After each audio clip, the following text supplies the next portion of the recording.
Welcome, dear listener, to a place of shadows and secrets, where the flickering gaslight of Victorian London meets the quiet comfort of an evening designed for rest.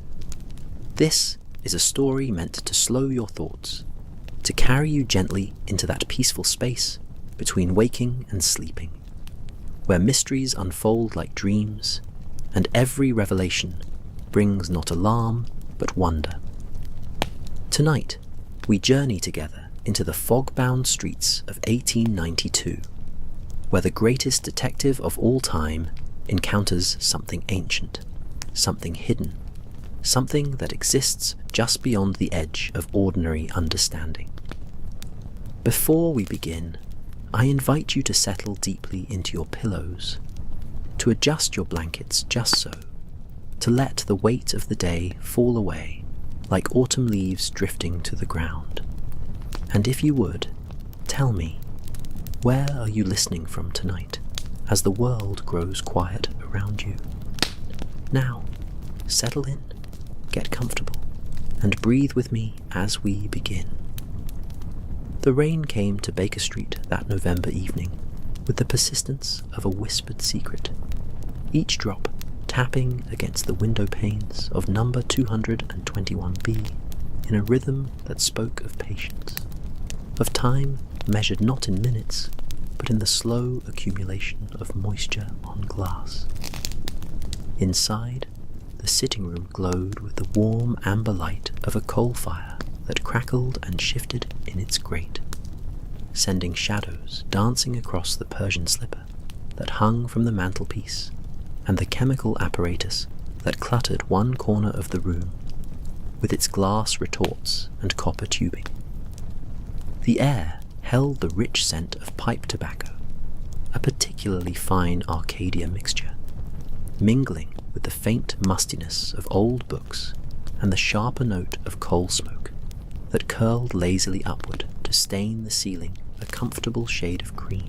Sherlock Holmes sat in his customary armchair, the one nearest the fire, his long fingers steepled beneath his sharp chin as he gazed into the flames, with that peculiar intensity that meant his mind was elsewhere, pursuing some thread of thought through labyrinthine passages known only to himself. He had not moved for nearly an hour, so still that he might have been a figure in a waxwork, save for the occasional slow blink of those penetrating grey eyes.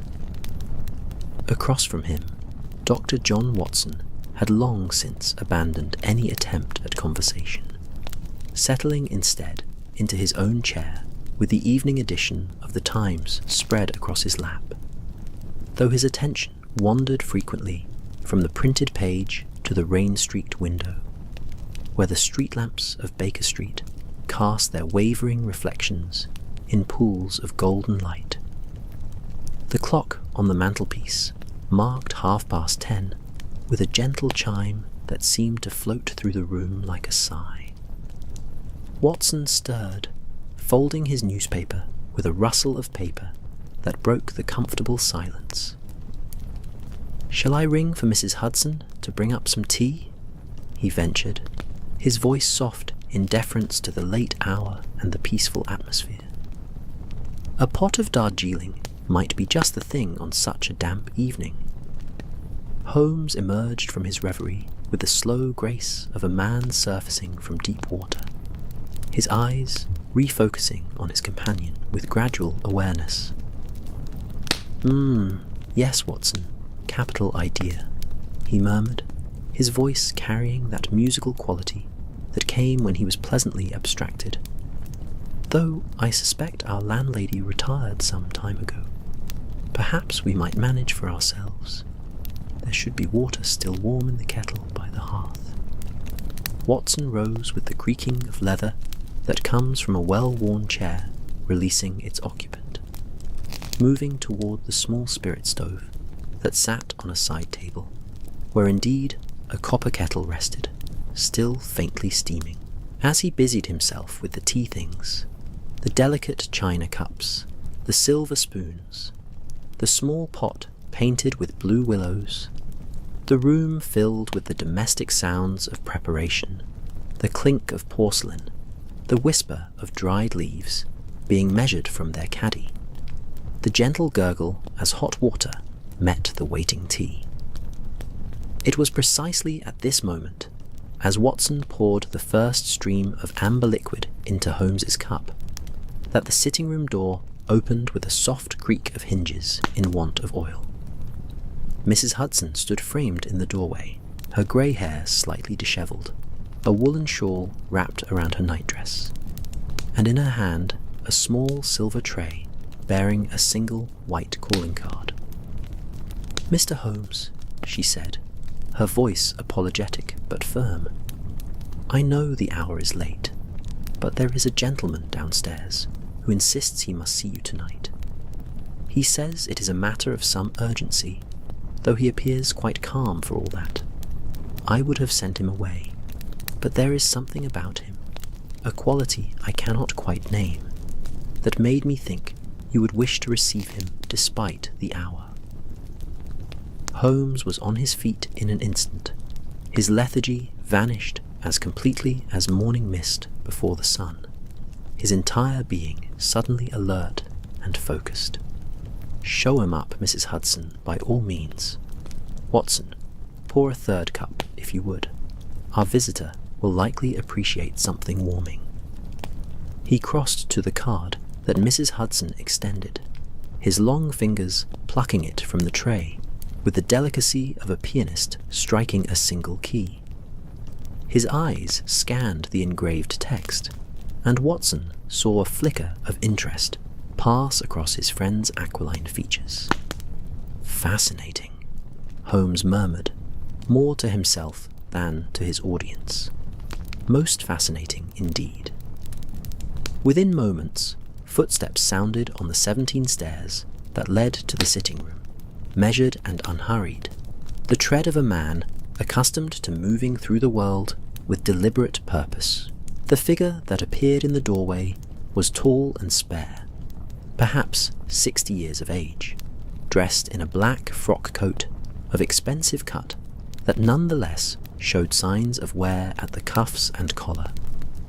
His face was narrow and intelligent, dominated by deep-set eyes of remarkable blue that seemed to hold both sadness and determination in equal measure. Silver hair swept back from a high forehead, and his hands, which he held clasped before him, were those of a scholar, long-fingered, ink-stained, trembling ever so slightly, with what might have been fatigue or emotion, or both. "Mr. Holmes," the visitor said, his voice cultured and quiet, carrying the faint burr of Scottish origins, long softened by years in London. "Dr. Watson, I apologize most profoundly for disturbing you at this unseemly hour. My name is Evelyn Blackwood, Professor of Ancient Languages at King's College, and I find myself in the grip of circumstances that I can neither explain nor resolve through any conventional means." He paused, seeming to gather himself, and Watson noticed that his eyes moved constantly, as if seeking something he expected to find lurking in the shadows of the comfortable room.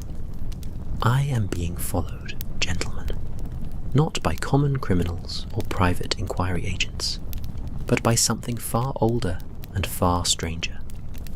And I believe that what follows me may be connected to a discovery I made 3 weeks ago in the basement archives of the British Museum, a discovery concerning a society that should not exist, that cannot exist, and yet somehow does." Holmes gestured toward the chair he himself had vacated, his movements graceful and welcoming. "Please, Professor Blackwood, do sit down. You look exhausted. Watson, that a tea, if you please. Now then, Professor, begin at the beginning and spare no detail, no matter how trivial it may seem. In matters of the unusual, it is often the smallest particulars that illuminate the whole." Blackwood sank into the offered chair with visible relief, Accepting the cup Watson pressed into his hands with a nod of gratitude. He wrapped his fingers around the warm porcelain as if drawing strength from its heat, and for a long moment he simply sat, staring into the amber liquid as though it might contain answers. Outside, the rain intensified, drumming harder against the windows, and somewhere in the distance, the mournful whistle of a late train sounded through the wet November darkness.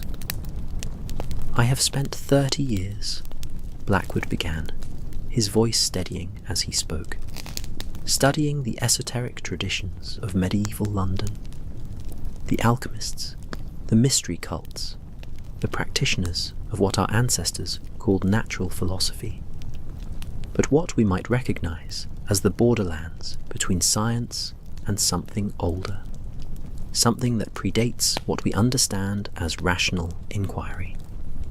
My particular interest has been in tracing the influence of Egyptian Hermetic traditions on English occultism during the late medieval period." He sipped his tea, the cup rattling slightly against the saucer as he set it down. 3 weeks ago, while researching in the museum's restricted archives, documents not generally available to the public, I discovered a bound manuscript dating from approximately 1470. It was written in a mixture of Latin, medieval English, and what I eventually identified as a corrupted form of Coptic Egyptian. The text described a secret society that called itself the Shadow Cult of Thoth, claiming direct descent from the mystery schools of Alexandria. Holmes had retrieved his pipe and was filling it with slow, methodical movements, his eyes never leaving Blackwood's face. "And what made this particular manuscript noteworthy, Professor? Surely the British Museum contains many such accounts of medieval mystical societies, most of them romantic fabrications, or the fevered products of minds unbalanced by mercury poisoning or religious fervour." "Indeed, Mr. Holmes, you are quite correct," Blackwood replied, and now his voice dropped lower, taking on a quality of wonder mixed with something that might have been fear. What made this different was threefold.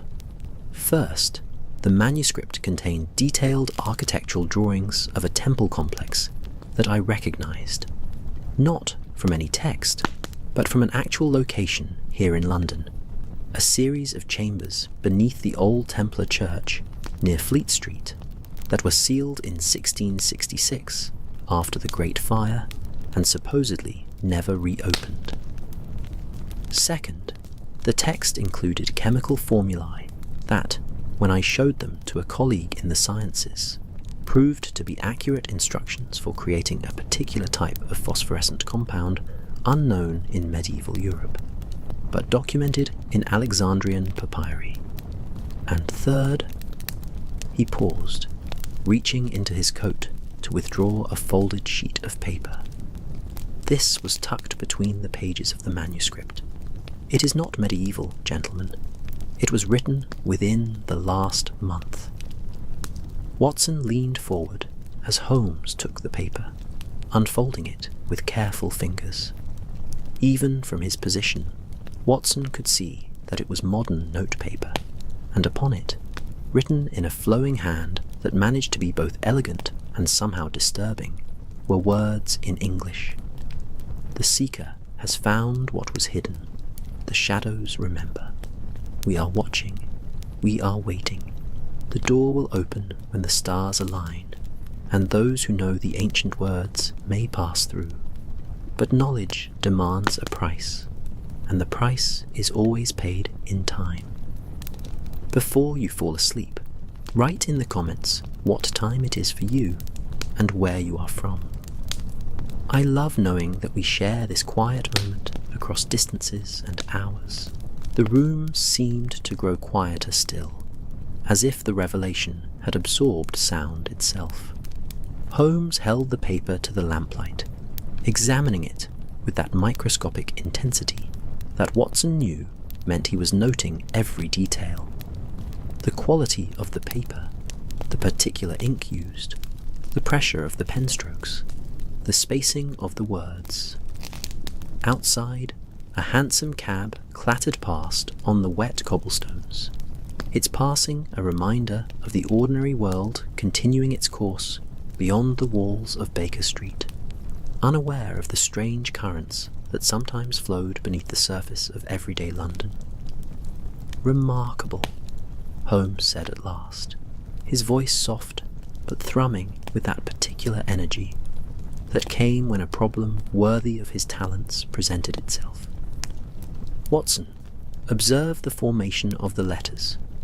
This was written by someone educated in classical penmanship, likely trained before 1870. Note the slight tremor in the downstrokes, not the tremor of age or illness, but of emotional intensity, of excitement perhaps, or anticipation. And the paper." He brought it closer to his nose, inhaling delicately, infused with a faint scent of myrrh and something else, something older. Benzoin, perhaps, or storax, resins used in ancient incense preparations. Blackwood nodded slowly, his blue eyes reflecting the firelight. "Since finding that note, Mr. Holmes, I have been followed everywhere I go. Not obviously.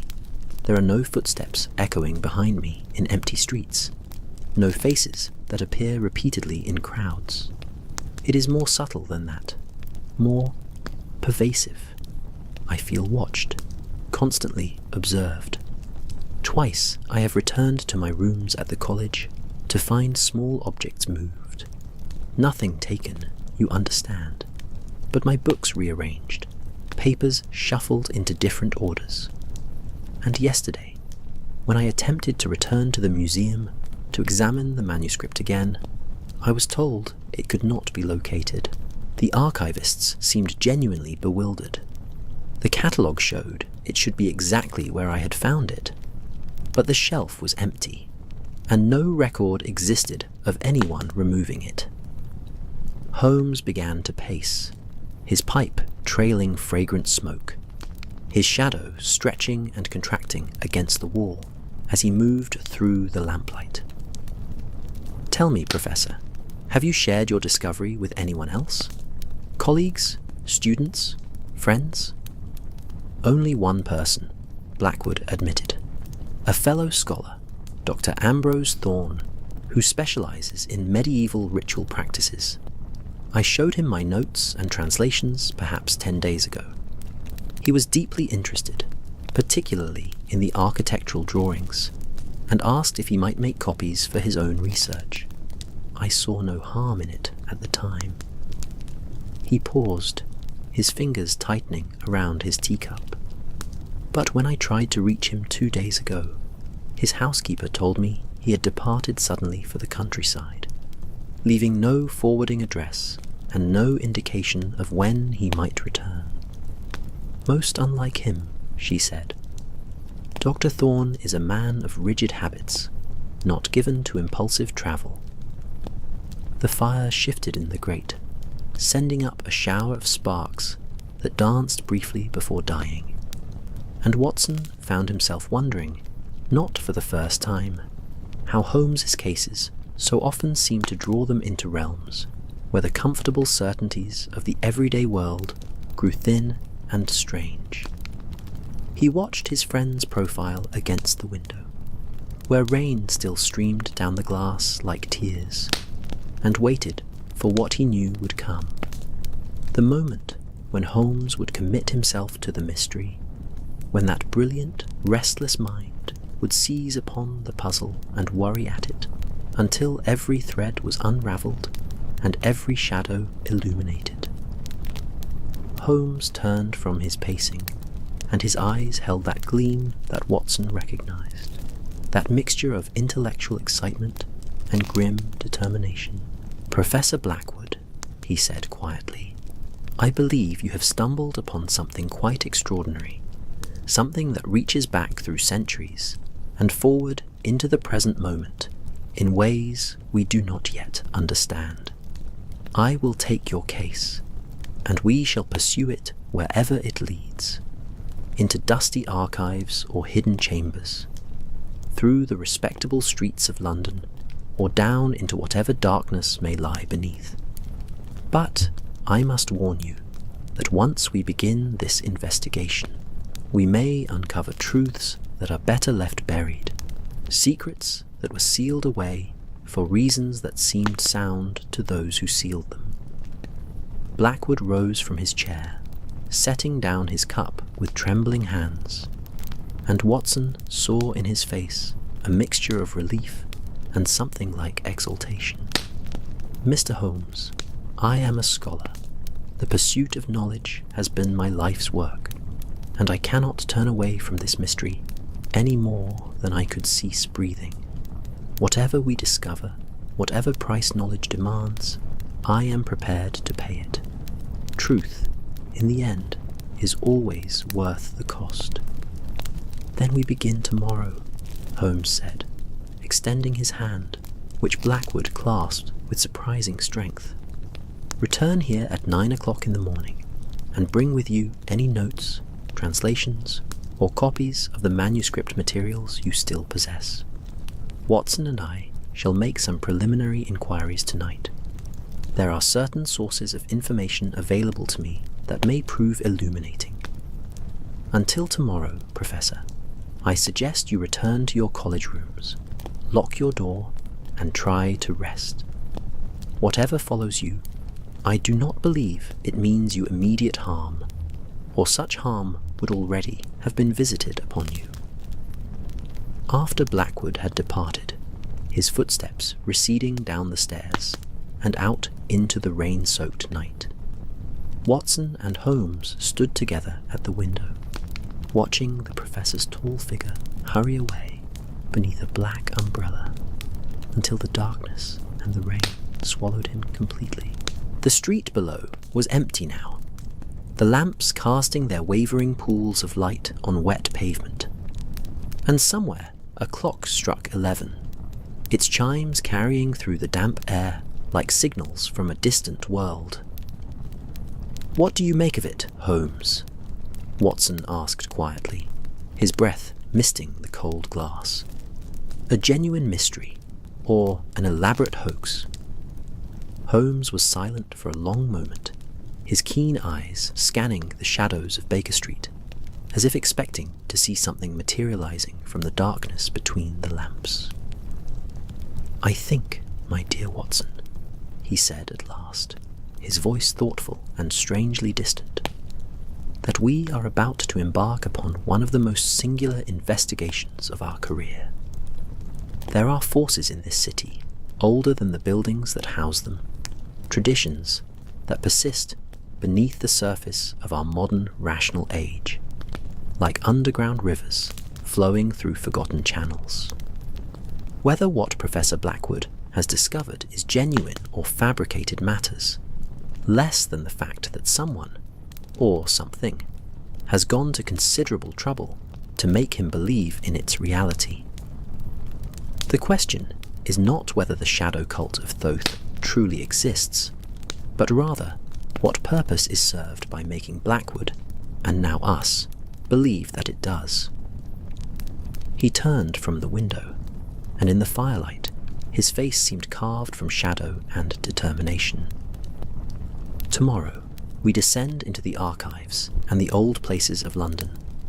We shall see what secrets they yield, what whispers echo in the darkness beneath the Temple Church, what traces remain of mysteries that our ancestors thought safely buried. But tonight, Watson, I suggest we both seek our rest. The game, as they say, is afoot, and we shall need clear minds for what lies ahead." Watson nodded, feeling the weight of fatigue settling over him like a familiar cloak, and as he made his way toward his bedroom, he carried with him the image of Holmes standing at the window, silhouetted against the rain and the darkness, a solitary figure poised on the threshold of mystery, waiting for the morning light to begin the hunt. The fire crackled softly behind him, and the rain whispered its endless secrets against the glass. And somewhere in the vast, sleeping city, ancient things stirred in their hidden places, remembering and waiting, patient as only the truly old can be, patient for the moment when the seeker and the sought would finally meet in the shadows beneath London's ancient stones.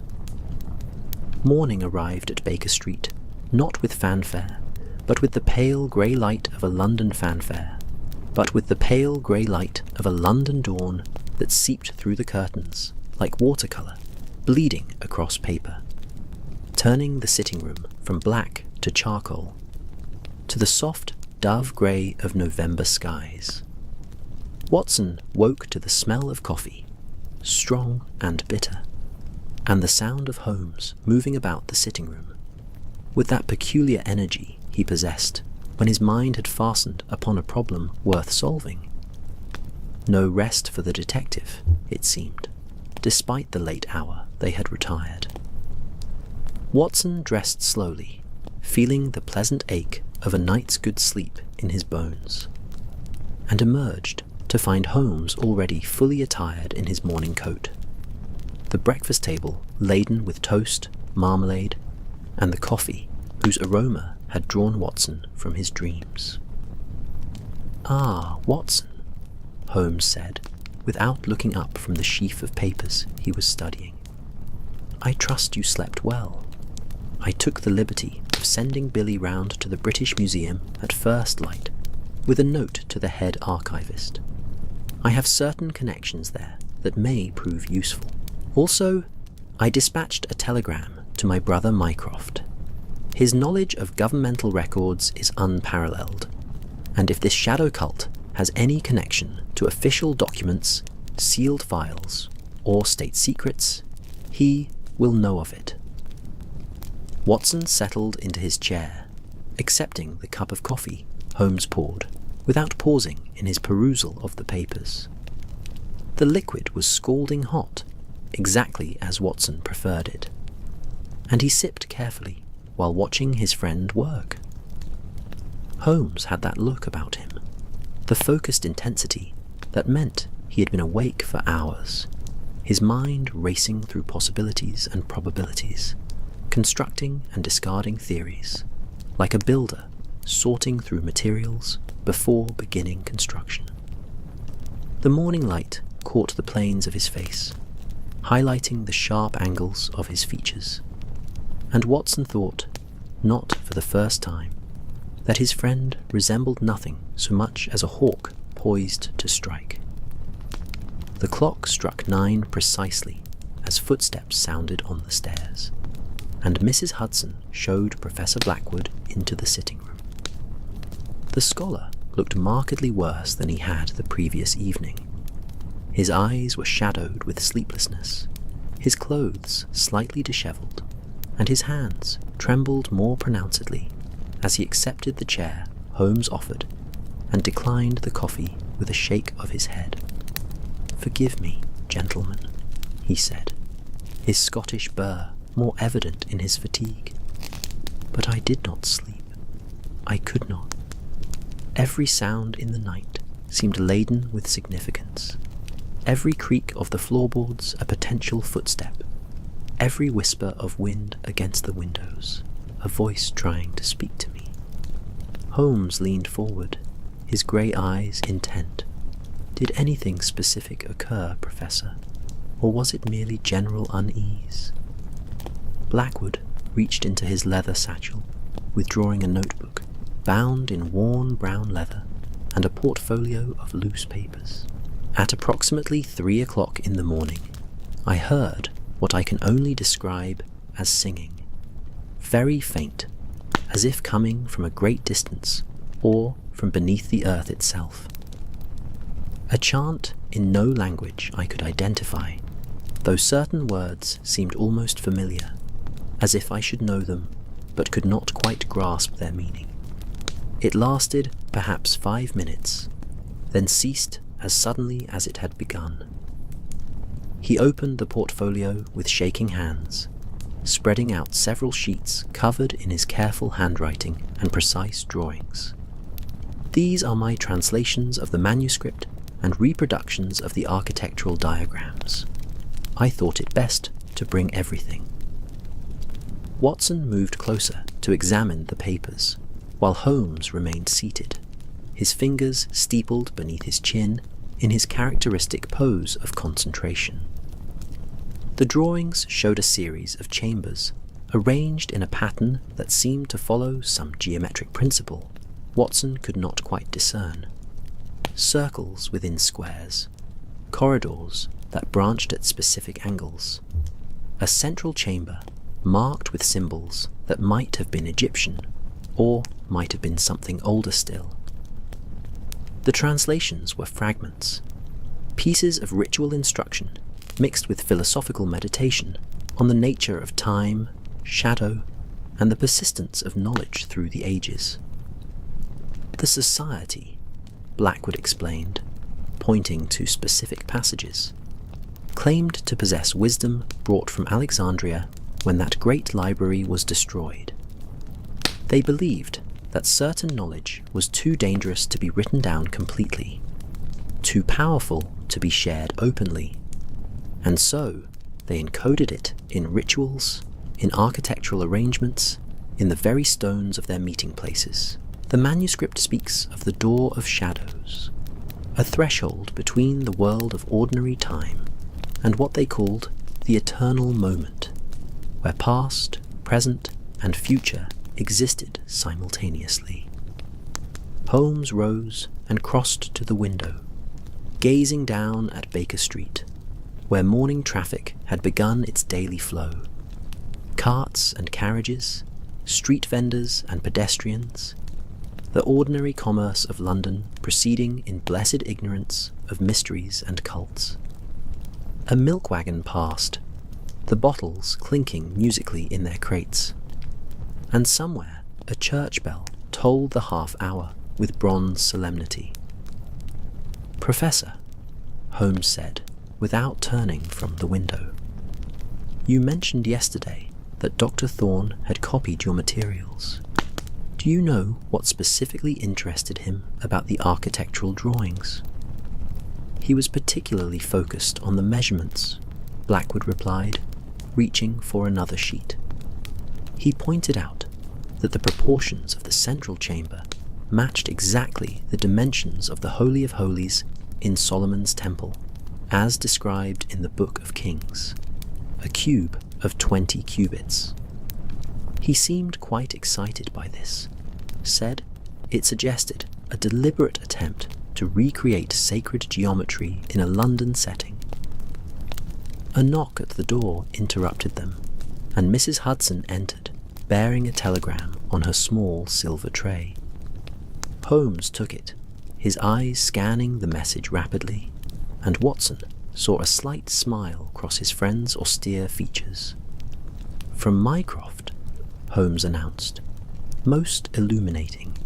He confirms that records exist of a property beneath the Temple Church being sealed by order of Charles II in 1666, ostensibly due to fire damage. However, Mycroft notes that the sealing occurred 3 weeks before the Great Fire began, which is curious timing. He also mentions that certain documents in the State Papers Office reference periodic disturbances at the location throughout the 18th and 19th centuries. Unexplained lights, sounds, individuals being discovered attempting unauthorized entry. The last such incident was recorded in 1873. Watson felt a slight chill despite the warmth of the room. 1873 was nearly 20 years ago, and yet the pattern persisted. People drawn to this hidden place, seeking something they believed lay beneath the ancient church. Holmes turned from the window, and his face held that expression Watson knew well, the moment when disparate facts began arranging themselves into a coherent pattern. "Gentlemen, I propose we visit the Temple Church this morning. Professor Blackwood, you will accompany us and bring your architectural drawings. Watson, your service revolver, if you please. I do not anticipate violence, but prudence suggests preparation. We shall examine the church, speak with the verger if possible, and determine whether access to the sealed chambers might be arranged. The journey to the temple was accomplished in a four-wheeler that carried them through the awakening city, past shop windows being opened for the day's trade, past newspaper boys calling out headlines about parliamentary debates and foreign affairs, past the comfortable, familiar sights that made up the fabric of London life. But as they approached the legal quarter, the character of the streets changed. The buildings grew older, their stones blackened with the soot of centuries, the very air seeming to thicken with accumulated time. The temple church rose before them like a survivor from another age, its round nave a reminder of the Crusades and the warrior monks who had built it 800 years before. The morning light touched its ancient stones with gentle fingers, and pigeons wheeled above its roof in lazy circles. The church grounds were quiet. The legal chambers that surrounded it, not yet fully populated with the barristers and clerks who would soon fill them with the business of the law. They entered through the heavy wooden door, which swung open with a deep groan that echoed in the vaulted space within. The interior was cool and dim, smelling of old stone, candle wax, and the particular mustiness that accumulates in places where prayers have been offered for centuries. Effigies of Templar knights lay upon their tombs in the round nave, their stone faces peaceful in eternal repose, their hands clasped upon the hilts of their swords. Light filtered through stained glass windows, painting the floor with pools of coloured radiance, ruby red, sapphire blue, emerald green, that shifted slowly as the sun moved behind clouds. A figure emerged from the shadows near the altar, a small, elderly man in the plain black cassock of a verger, his face lined with years of service, his eyes sharp despite his age. "Good morning, gentlemen," he said, his voice soft and rustling like dry leaves. "I am William Jessup, verger of this church these 40 years. Might I be of assistance?" Holmes introduced them with his characteristic economy, explaining that they were researching the history of the church for scholarly purposes, a half-truth that nonetheless seemed to satisfy the old verger, who brightened considerably at the prospect of discussing his domain. "Ah, well, sirs, you have come to the right place indeed. This church has stood witness to 8 centuries of London's history. The Knights Templar built it in the year of our Lord 1185, and though the order was dissolved and disgraced, the church remains. We are particularly interested," Holmes said casually, "in the crypts and lower chambers.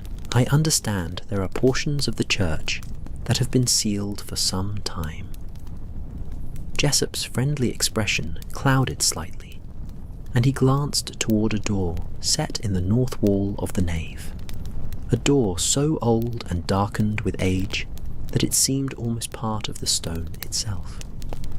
"Aye, sir, there are chambers below that have been shut up these 200 years and more. Sealed after the Great Fire they were, though why I cannot say. The fire never touched this part of London with any severity. In my grandfather's time, men came and examined the seals, pronounced them sound, and left them undisturbed. I have the keys, as is proper for the verger, but I have never had cause to use them." Watson noticed that Blackwood had gone very still, his eyes fixed on the ancient door, and the professor's breathing had become shallow and rapid. Holmes, observant as always, placed a gentle hand on the scholar's arm, steadying him. "Might we examine the door more closely?" Holmes asked. "We need not open it, merely observe the seals and the architecture. It would greatly assist our research." Jessup hesitated, then nodded slowly. "I see no harm in looking, sirs. Follow me, but mind your step. The stones near that door are worn smooth by centuries of feet, and can be treacherous."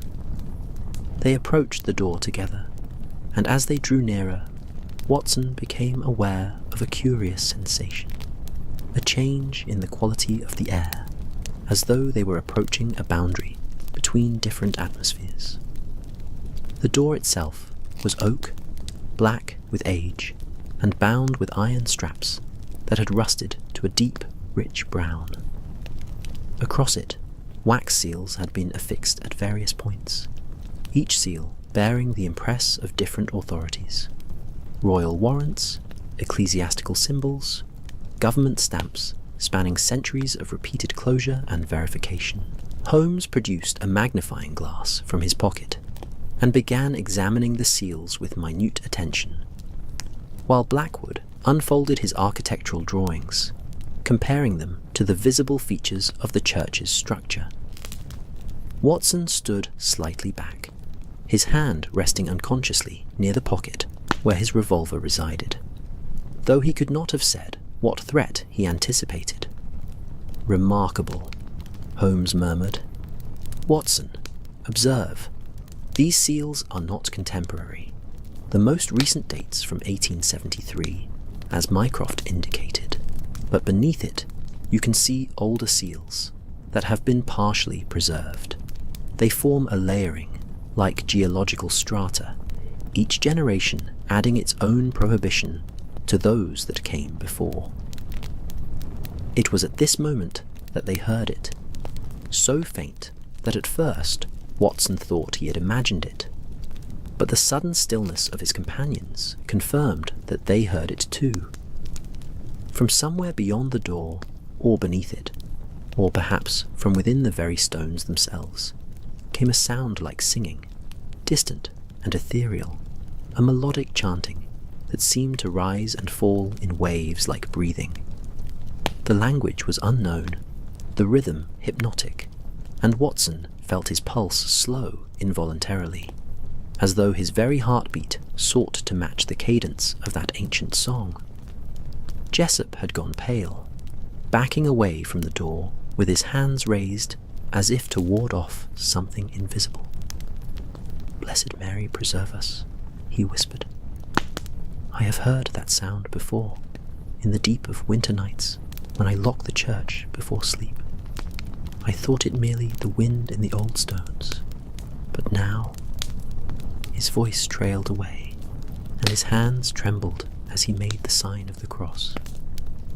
The singing continued for perhaps a minute more, then faded gradually, like a tide receding, until the church was silent once more, save for the distant sounds of London beyond its walls. Holmes remained utterly still throughout, his head cocked slightly to one side, every fibre of his being concentrated on listening. When the last echo had died away, he turned to Jessup with sudden intensity. "Mr. Jessup, I must ask you to do something that may seem irregular. I require access to those sealed chambers, not immediately, but within the next day or two. I believe there are answers below that door which are essential to understanding certain matters of considerable importance. I can provide authorization from the highest levels of government if necessary, but I would prefer to proceed with discretion." The old verger looked torn, his loyalty to his church and his traditional duties warring with something else. Perhaps curiosity, perhaps a desire to finally know what lay beneath his feet after 40 years of wandering. Finally, he nodded slowly.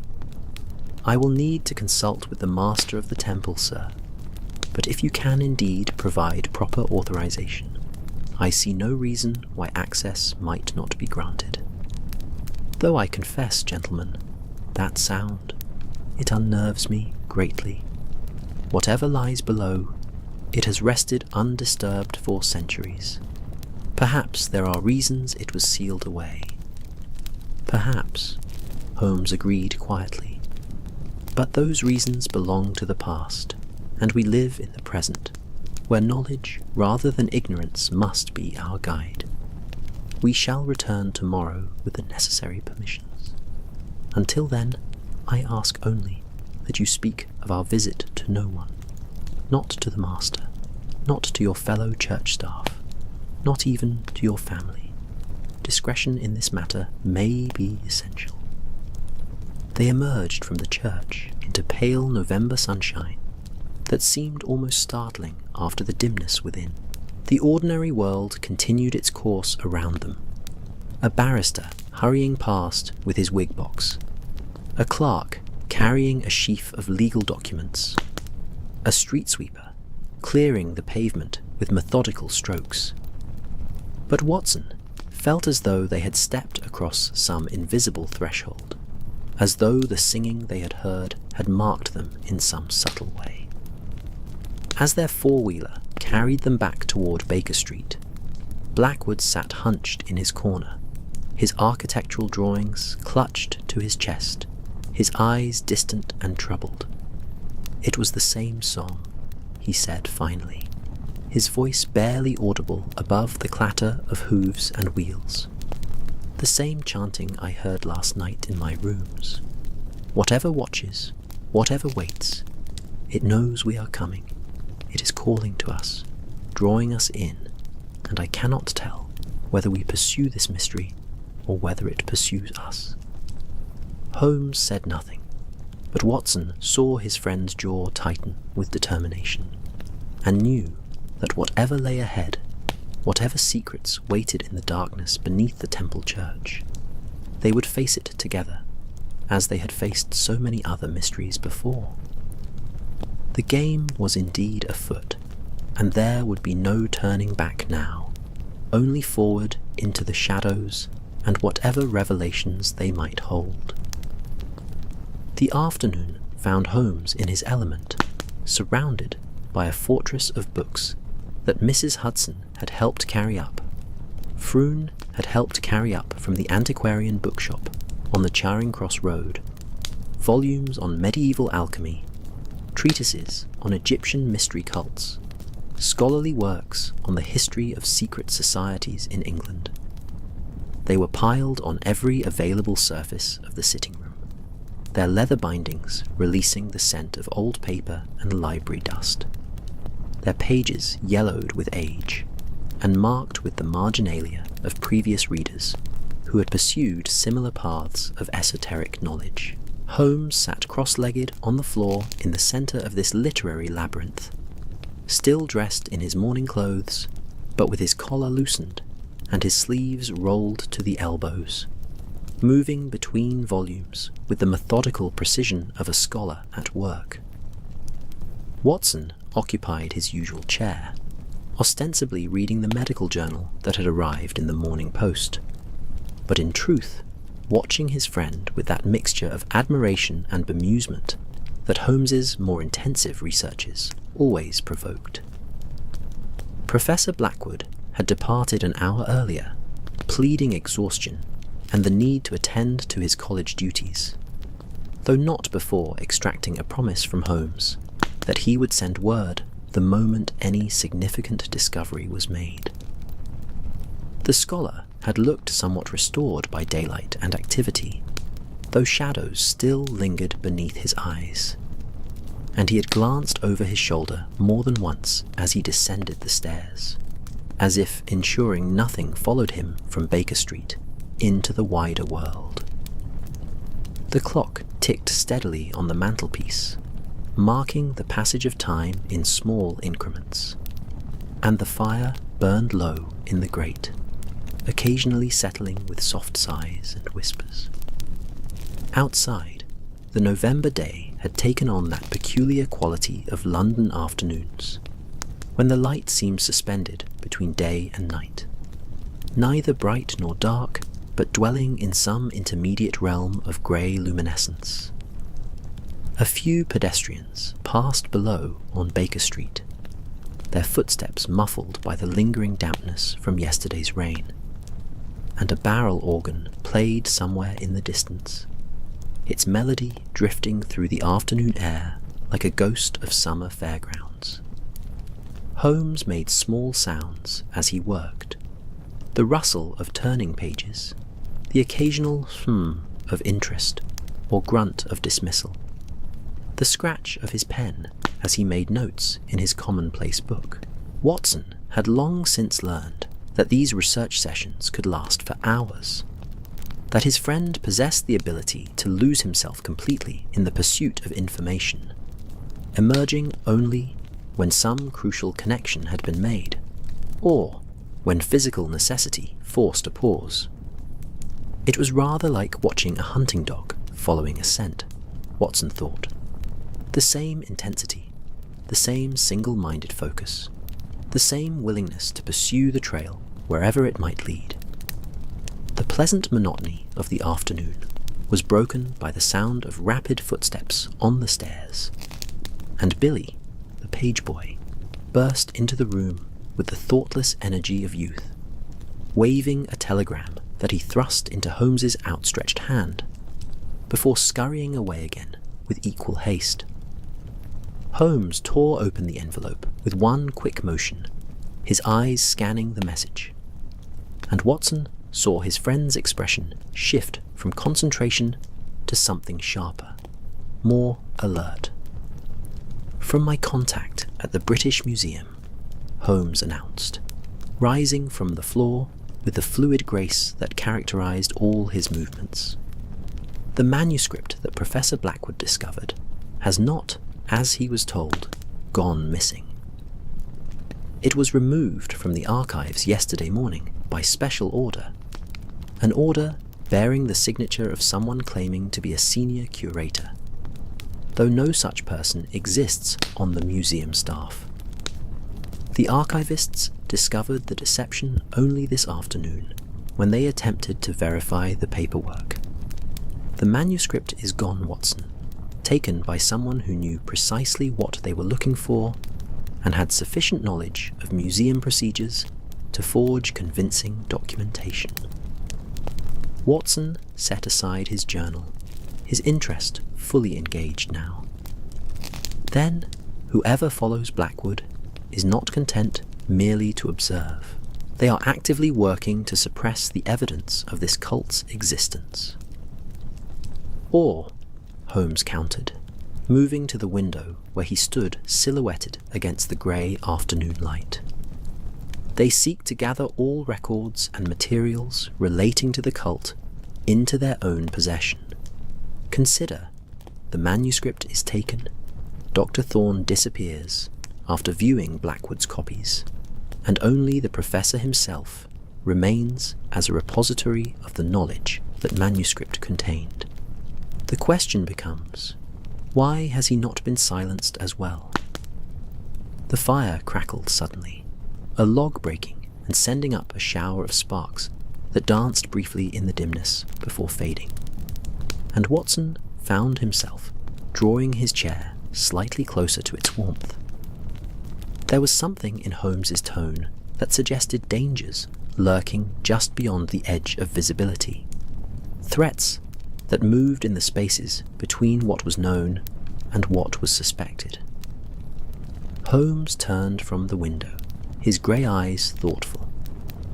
"Watson, I believe we are dealing with something rather more complex than a simple secret society. The pattern suggests an organization that has survived for centuries by maintaining absolute control over knowledge of its existence, appearing in records just enough to leave traces for those who know how to look, but never so openly that the general world becomes aware. They allow scholars like Blackwood to discover hints and fragments, perhaps even encourage such discoveries, but only up to a point. Beyond that point..." He left the sentence unfinished, but its implications hung in the air like smoke. A gentle knock at the door preceded Mrs. Hudson's entrance, bearing a tea tray laden with her excellent shortbread biscuits and a pot of Earl Grey that steamed gently in the cooling air. She set it on the table between the chairs with the practiced efficiency of long service, tutting softly at the disorder of books that surrounded her lodger. "Mr. Holmes, you'll ruin your eyes reading in this light. Shall I bring up more lamps?" "Thank you, Mrs. Hudson, but no, we shall be going out shortly," Holmes replied, and Watson felt the familiar quickening of anticipation that came when his friend announced an expedition. "Watson, we have an appointment to keep. While we await the official permissions to open the sealed chambers beneath the Temple Church, I believe we should pay a visit to Dr. Thorne's residence. His sudden departure strikes me as worthy of investigation." Mrs. Hudson departed with a resigned shake of her head, and Watson poured tea for them both, the familiar ritual a small anchor of normalcy in the midst of gathering strangeness. The Earl Grey was hot and fragrant, bergamot-scented steam rising in delicate wisps, and Watson wrapped his hands around the cup, drawing warmth and comfort from its smooth porcelain surface.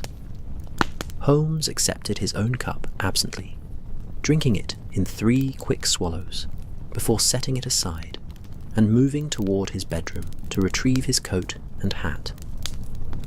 Within 20 minutes, they were in a hansom cab rattling through the London streets toward Bloomsbury, where Dr. Thorne maintained rooms near the British Museum. The afternoon was drawing toward evening now, the grey light deepening toward twilight, and lamplighters had begun their rounds, touching flame to wick along the streets, creating islands of warm illumination in the gathering dusk. The city seemed to be settling into itself for the night, shop shutters being drawn, office workers hurrying homeward, the tempo of London life shifting from the brisk energy of commerce to the more reflective pace of evening. Dr. Thorne's address proved to be a respectable boarding house on Gower Street, its façade of clean brick and white-painted trim suggesting the sort of establishment that catered to academics and professional gentlemen of modest means. The housekeeper who answered their knock was a stout woman in her 60s, her grey hair pulled back in a severe bun, her face arranged in lines of permanent disapproval that softened slightly when Holmes introduced himself and explained their purpose. "Dr. Thorne, yes, he's been with us these 5 years, regular as clockwork with his rent and quiet as a mouse," she said, wiping her hands on her apron. "Never any trouble until this week. Monday morning, he comes down to breakfast, looking like he hadn't slept a wink, all agitated and distracted like, barely touched his kippers. Then, not 2 hours later, he's at my door with a valise in hand, saying he must leave immediately for the country on urgent business. Gave me a month's rent in advance, and said he'd send for the rest of his things when he was settled." She paused, her disapproval reasserting itself. "Most irregular, gentlemen, most irregular indeed." Holmes produced a card and a sovereign with smooth efficiency. "I wonder, madam, if we might examine Dr. Thorne's rooms. We are colleagues concerned for his welfare, and any information about his state of mind when he departed would be most helpful." The sovereign disappeared into the housekeeper's apron pocket with practiced speed, and she led them up 2 flights of stairs to a door at the rear of the house. "I haven't touched anything since he left," she said, producing a key ring. "Seemed wrong somehow, going through a gentleman's private things without his leave. But if you're concerned for him..." She unlocked the door and stepped aside. making no move to enter herself. The room they entered was small but comfortable, arranged with the precision of a scholarly mind. A narrow bed in one corner, a writing desk beneath the window, bookcases lining two walls, a comfortable armchair beside a small fireplace, where cold ashes testified to fires long extinguished. But what immediately struck Watson was the state of disorder that overlay this fundamental organization. Books had been pulled from their shelves and lay scattered across the floor, their pages open as if Thorne had been searching frantically through them. Papers covered the desk in a chaotic sprawl, and the drawers of the bureau stood open, their contents disturbed. Holmes moved through the room with the careful attention of a man reading a text written in the arrangement of objects, touching nothing at first, merely observing.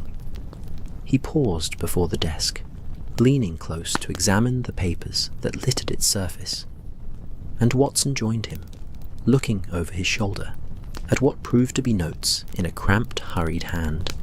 Fragmentary phrases, diagrams, calculations involving astronomical positions and lunar phases.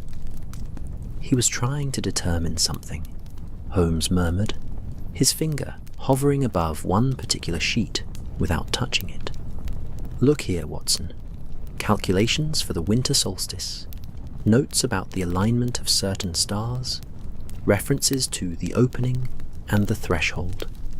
And here, he indicated a sketch that showed a geometric pattern matching elements of Blackwood's architectural drawings. He had copied the plans for the chambers beneath the temple church and was attempting to decode their symbolic meaning. A slight sound made them both turn. The housekeeper still stood in the doorway, but she was not alone. A figure stood behind her in the dimness of the hallway, tall, dressed in a dark coat, features obscured by shadow. For a moment, no one moved, and Watson's hand moved instinctively toward his pocket where his revolver rested. Then the figure stepped forward into the light from Thorne's room, and they saw it was a man of perhaps 40 years, with a lean face and dark eyes that held an intensity bordering on fanaticism. "Mr. Sherlock Holmes," the stranger said, his voice soft, but carrying surprising authority. "I had hoped we might meet under different circumstances, but circumstances are rarely as we wish them to be. My name is of no consequence. What matters is that you cease your investigation immediately.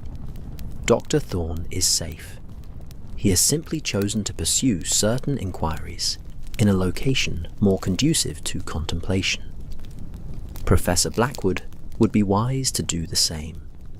There are doors, Mr. Holmes, that once opened can never be closed again, and knowledge that transforms those who possess it in ways they cannot predict or control." Holmes had gone very still, his entire being focused on the stranger with that predatory attention he brought to significant encounters. "You represent this shadow cult, I presume? Or are you perhaps a concerned observer, warning us away from dangers you yourself fear?" The stranger smiled, though the expression held no warmth. "I represent continuity, Mr. Holmes, the preservation of certain truths that are better experienced than explained. The solstice approaches, 5 days hence, the longest night of the year, when the boundary between worlds grows thin, and those who know the ancient words may pass through the door of shadows into the eternal moment. If you insist on pursuing this investigation, you will be present when that door opens, and what you witness may change your understanding of reality in ways your rational mind cannot accommodate." He stepped backward into the hallway's darkness, and though Watson moved quickly toward the door, the stranger had vanished with a speed that seemed impossible. The stairs empty, No sound of footsteps, no sign of passage. It was as if he had simply ceased to exist the moment he left their sight. The housekeeper had gone pale, crossing herself with trembling hands. "Blessed Mother, preserve us," she whispered. "I've never seen that man before in my life, and I'm certain I locked the front door after letting you gentlemen in."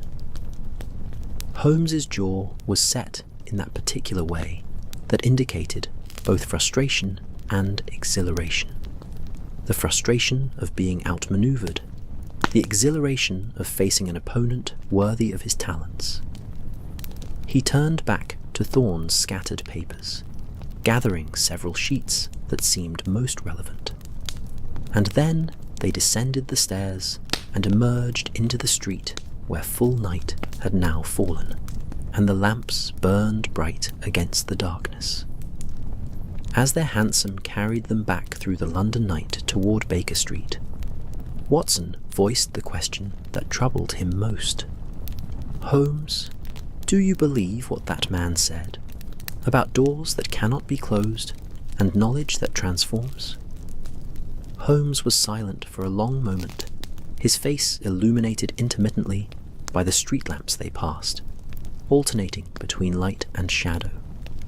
"I believe, Watson, that we are dealing with individuals who certainly believe it themselves, and that makes them dangerous regardless of whether their beliefs have any basis in objective reality. The winter solstice is indeed 5 days hence. Whatever is planned for that night at the Temple Church, we shall be there to witness it. But we shall go prepared, and we shall maintain our rational faculties no matter what theatrical displays or psychological manipulations we may encounter." Yet even as Holmes spoke these words of rational determination, Watson noticed his friend's hand resting on the papers from Thorne's room, and in the lamplight he could see they trembled ever so slightly. Whether from excitement or some deeper unease, Watson could not tell, and did not ask. The Everick consistency. The evening found Watson alone in the sitting room at Baker Street, the remnants of their supper still on the side table, cold mutton, bread and cheese, a bottle of claret half empty, while Holmes had sequestered himself in his chemical corner, conducting some experiment that involved the careful measurement of liquids into glass tubes and the occasional hiss of a Bunsen burner. The smell of sulfur compounds mingled with the more pleasant aroma of pipe tobacco, creating an atmosphere that was uniquely Holmes's domain, that peculiar combination of scientific inquiry and contemplative thought that characterized his approach to the world. Watson had learned long ago not to interrupt these sessions unless absolutely necessary, and so he occupied himself with a book, though his attention wandered frequently from the printed page to the rain that had begun again, drumming against the windows with renewed insistence. The gas lamps burned with their steady yellow glow, creating pools of warmth in the room, and the fire had been built up against the chill of the November night, its flames casting dancing shadows on the walls. It was the sort of evening that invited drowsiness, that gentle sliding towards sleep that comes when one is warm and comfortable, and the world outside is wet and dark. Watson felt his eyelids growing heavy, the book lowering gradually toward his lap, when a sharp exclamation from Holmes brought him instantly alert. "Watson, come here if you would. I believe I have found something rather extraordinary." Watson rose and crossed to where Holmes stood before his chemical apparatus, holding a glass slide up to the lamplight with evident satisfaction. On the slide, barely visible, was a residue of some sort, and Holmes was examining it through a small magnifying lens with the focused intensity he brought to all matters of forensic analysis. This, Holmes said, indicating the slide, is a sample I took from the wax seal on the door at the temple church, scraped from the underside where it would not be noticed. The seal appeared to be ordinary beeswax, impressed with various official stamps, but when subjected to heat and chemical analysis, it reveals traces of a most unusual compound, a mixture of resins, myrrh, frankincense, benzoin, but also something organic, something that should not be present in any conventional sealing wax. He set down the slide and turned to face Watson, his eyes bright with discovery. It contains traces of human blood, Watson, preserved in the wax itself. Someone, at some point in the past 200 years, mixed blood into the seal, creating not merely a physical barrier, but something that might be considered, well, a ward, if one were inclined towards such terminology. Watson felt a chill that had nothing to do with the temperature of the room. You mean someone believed the seal had protective properties beyond the merely legal? Precisely. And consider, this was done not when the chambers were first sealed in 1666, but at some later date, perhaps during one of the periodic disturbances Mycroft mentioned. Someone with access to the door felt it necessary to reinforce the seals with materials traditionally associated with ritual protection. Holmes moved to the window, peering out into the rain-swept street below. We are not dealing with simple historical curiosity here, Watson. We face a tradition that has maintained itself through centuries, adapting to new times while preserving old practices, and which clearly believes, genuinely believes, in the reality of whatever lies beneath the temple church. A telegram arrived at that moment, brought up by Mrs. Hudson, despite the lateness of the hour, and Holmes tore it open with quick fingers. As he read, a smile of grim satisfaction crossed his features. Excellent. The permissions have been granted. Mycroft has worked his considerable influence. We are authorized to open the sealed chambers tomorrow afternoon at 2 o'clock precisely. The verger Jessup will meet us with the keys, and we shall finally discover what has been hidden for so long. Watson returned to his chair, but sleep seemed more distant now, pushed away by the anticipation of what tomorrow might bring. Holmes remained at the window, watching the rain and the darkness, and for a long time neither spoke, each absorbed in his own thoughts. The clock on the mantelpiece ticked steadily onward, measuring the hours until they would descend into the earth beneath the ancient church, and Watson found himself wondering what they would find there.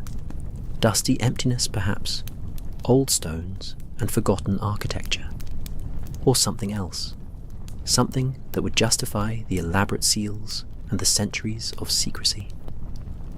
The night deepened, and eventually Holmes emerged from his reverie, knocking out his pipe into the fireplace with decisive taps.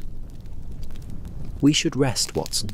Tomorrow will be demanding, and we must meet it with clear minds and steady nerves. Whatever theatrics await us, whatever psychological manipulations or atmospheric effects have been prepared, we shall face them with rational analysis and scientific skepticism. Yet, as Watson prepared for bed, he could not shake a feeling of unease that had settled over him like a physical weight. He stood for a moment at his bedroom window, looking out over the rooftops of London, where rain continued to fall and distant lights glimmered through the darkness. Somewhere in that vast, sleeping city, forces were moving, preparations being made for the solstice that was now only 4 days distant. And tomorrow they would open a door that had been sealed for more than 2 centuries, breaking barriers that others had thought it wise to maintain. Morning came too quickly, pale and grey, and Watson rose to find Holmes already dressed and pacing the sitting room with that restless energy that indicated a mind working at full capacity. Breakfast was a hurried affair, toast and coffee consumed while standing, Holmes barely pausing in his movements long enough to eat. Professor Blackwood arrived at 9:30, looking somewhat restored by a night's proper sleep, though his hands still trembled as he accepted the coffee Watson poured for him. Holmes paused in his pacing, turning to fix the professor with an intent gaze. "And you believe this is more than mere mystical philosophy? That there might be some physical phenomenon underlying their claims?" "I am a scholar of ancient languages and esoteric traditions, Mr. Holmes, not a physicist," Blackwood replied carefully. "But I know that many ancient mystery cults possessed knowledge that seems remarkably sophisticated when examined through modern understanding. The Egyptian priests calculated astronomical movements with astonishing accuracy. The Greeks understood principles of geometry and proportion that we are only now beginning to fully appreciate. Who is to say what knowledge might have been preserved and encoded in ritual practice, passed down through generations, not as scientific data, but as sacred mystery?" Watson listened to this exchange while pouring himself more coffee, the hot liquid providing welcome warmth against the chill of the morning. Through the window, he could see that the rain had finally ceased, leaving the streets washed clean and glistening, though the sky remained heavy with clouds that promised more precipitation before day's end. The hours until their appointed meeting at the Temple Church passed with agonizing slowness. Holmes occupied himself with final preparations, checking the dark lanterns they would need in the chambers below, ensuring Watson's revolver was properly loaded, packing a small case with various implements that might prove useful in examining whatever they discovered. Professor Blackwood sat mostly in silence, occasionally consulting his architectural drawings, his lips moving soundlessly, as if rehearsing some internal argument or prayer. At precisely 1 o'clock, they departed Baker Street in a four-wheeler, the three of them compressed together in its interior, the leather seats creaking as the carriage swayed through the midday traffic. London was busy with the commerce of a Thursday afternoon, vendors calling their wares, omnibuses rumbling past laden with passengers, the constant flow of humanity going about the business of living. But Watson felt curiously detached from it all, as if they were already moving through a different reality, one where the ordinary concerns of the everyday world held no relevance. The Temple Church stood quiet when they arrived, its ancient stones dark against the grey sky, its round nave rising like a sentinel from another age. Verger Jessup was waiting for them at the entrance, his elderly face grave and troubled, and Watson noticed that the old man clutched a small silver cross that hung from a chain around his neck, a gesture that suggested anxiety barely held in check. "Gentlemen," Jessup greeted them, his voice subdued, "I have the keys as requested, and the master of the temple has given his consent to the opening. But I must tell you that I am deeply uneasy about this enterprise.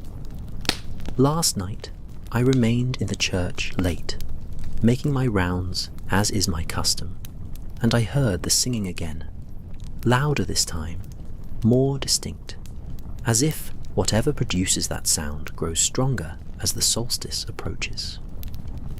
They entered the church, and immediately Watson was struck by how different it felt from their previous visit.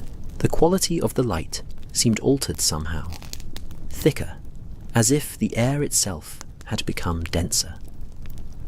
The stone effigies of the Templar knights lay as before on their tombs, but in the grey illumination from the stained glass windows, they seemed less peaceful than watchful, their carved eyes holding secrets they would never share. Holmes led them directly to the ancient door in the north wall, and Jessup produced from his cassock a ring of iron keys, each one large and heavy, black with age and bearing the marks of centuries of use. He selected the largest key with trembling hands, fitting it into the lock with some difficulty, as if the mechanism resisted after so long unused. The lock turned with a grinding sound that echoed through the church like a groan, and Watson felt the hair on the back of his neck rise in response. "The first seal," Jessup muttered, moving to address the wax stamps that covered various points of the door. He had brought a small knife, and with this he began carefully cutting away the seals, the most recent first, then working backward, through layers of prohibition that had accumulated over decades. Each seal came away with a soft crack, like ice breaking, and as he worked, Watson became aware of a change in the atmosphere, a sense of pressure building, as if something on the other side of the door was aware of their efforts and responding to them. The final seal fell away, and Jessup stepped back, crossing himself with quick nervousness. "It is done, gentlemen. The door is unsealed for the first time in more than 200 years. May God have mercy on us for what we do this day." Holmes stepped forward, placing both hands flat against the ancient oak, and pushed. For a moment, nothing happened. The door held fast, stubbornly resistant. And then, with a sound like a great exhalation, it swung slowly inward, revealing darkness beyond. A darkness so complete it seemed almost solid, as if the absence of light had taken on physical form. The smell that emerged was indescribable. Not the mustiness Watson had expected, not the stale air of a long-sealed space, but something else entirely. It was the smell of incense, of old stones, of something organic and ancient, and utterly alien to the modern world. And beneath it all, so faint as to be almost subliminal, was another scent, the metallic tang of blood, though whether it was fresh or ancient, Watson could not tell. Holmes lit one of the dark lanterns, its shuttered beam cutting through the blackness to reveal stone steps descending into the earth, worn smooth by countless feet in ages past. The walls on either side were carved with symbols, Egyptian hieroglyphs mixed with medieval Christian iconography, creating a strange hybrid that spoke of traditions merging and transforming across the centuries. "Shall we descend?" Holmes asked quietly, and though it was phrased as a question, Watson knew it was really a statement of intent. They would go down into that darkness, into whatever waited below, because that was what they had come to do, and neither mystery nor danger would turn them aside now. One by one, they began the descent. Holmes first with the lantern, then Blackwood, clutching his architectural drawings, then Watson with his hand near his revolver, and finally Jessup, who moved as if compelled against his will by duty and curiosity in equal measure. The steps spiraled downward, turning and turning, and the darkness seemed to press in around the small circle of lantern light like a living thing, patient and vast and infinitely old. They had descended perhaps 50 steps, when Watson noticed something odd. The temperature was not dropping as one would expect in a descent underground, but rather rising, a gentle warmth that grew more pronounced with each step, and there was sound now, very faint, at the edge of hearing, That same melodic chanting they had heard before, but closer now, clearer, coming from somewhere in the depths below them, where the stairs continued their spiral descent into the earth beneath the ancient church, into darkness and mystery, and whatever revelations awaited them in the hidden chambers of the shadow cult of Thoth. The stairs' progression. The stairs ended not with fanfare, but with a gradual levelling, the worn stone steps giving way to a floor of polished marble that reflected their lantern light in shifting patterns, as if the surface held water rather than solid stone. Holmes paused at the threshold, raising the lantern higher, and its beam swept across a chamber that stole Watson's breath with its unexpected grandeur. They had emerged into a vast underground hall, its ceiling supported by columns, carved to resemble palm trees from some ancient Egyptian temple, their stone fronds spreading overhead in elaborate capitals that disappeared into shadows the lantern could not fully penetrate. The walls were covered entirely in hieroglyphs and images, processions of robed figures carrying torches, astronomical charts showing constellations and planetary movements, geometric diagrams of such complexity that Watson's eyes could barely follow their interlocking patterns. The air here was warm, almost uncomfortably so, and carried that strange scent more strongly. Incense and antiquity, and something else Watson could not name. Something that seemed to bypass his rational mind and speak directly to some deeper, more primitive part of his consciousness. The singing they had heard was clearer now, though still distant, seeming to come from multiple directions at once, as if the very stones were humming with some ancient melody that had never quite ceased since these chambers were first constructed. Professor Blackwood stood transfixed, his eyes moving rapidly across the hieroglyphs, his lips forming silent translations. "Merciful heavens," he whispered, his voice echoing strangely in the vast space. "This is authentic, genuine Egyptian construction techniques mixed with medieval craftsmanship.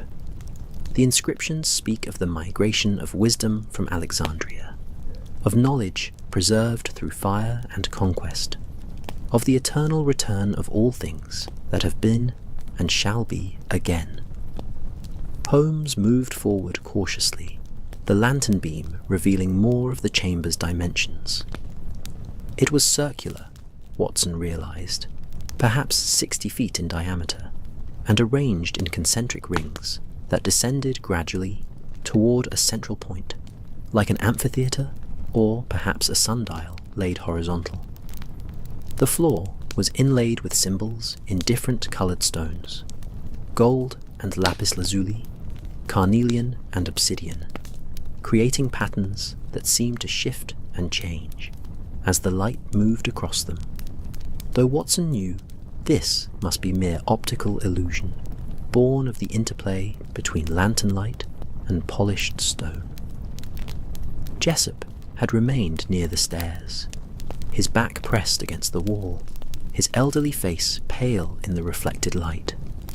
"This should not be here," he muttered, his voice tight with fear and wonder in equal measure. Beneath a Christian church, this pagan temple should not exist. Who built this? When? And why was it sealed away?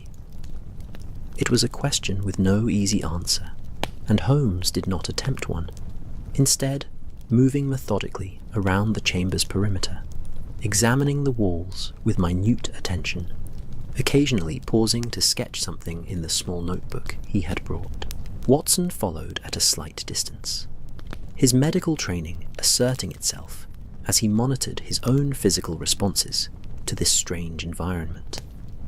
Elevated heart rate, slight dizziness, a sense of temporal disorientation, as if the normal flow of seconds and minutes had become irregular, stretching and contracting like breathing. They had completed perhaps half the circuit when Holmes stopped abruptly before a section of wall where the hieroglyphs gave way to something else. A door, or rather, the outline of a door, marked not by any physical frame, but by a change in the stone's texture and colour. It was perhaps 7 feet tall and 3 feet wide, and around its perimeter ran a border of symbols that combined Egyptian, Hebrew, and Latin characters in an elaborate cipher. "Professor Blackwood," Holmes called softly, his voice carrying clearly in the perfect acoustics of the chamber. "Your expertise, if you please. What does this inscription say?" Blackwood approached, pulling spectacles from his pocket and leaning close to examine the border text. His finger traced the symbols as he worked through the translation, and Watson noticed that his hand had ceased its trembling, as if the intellectual challenge had steadied him, giving him purpose and focus.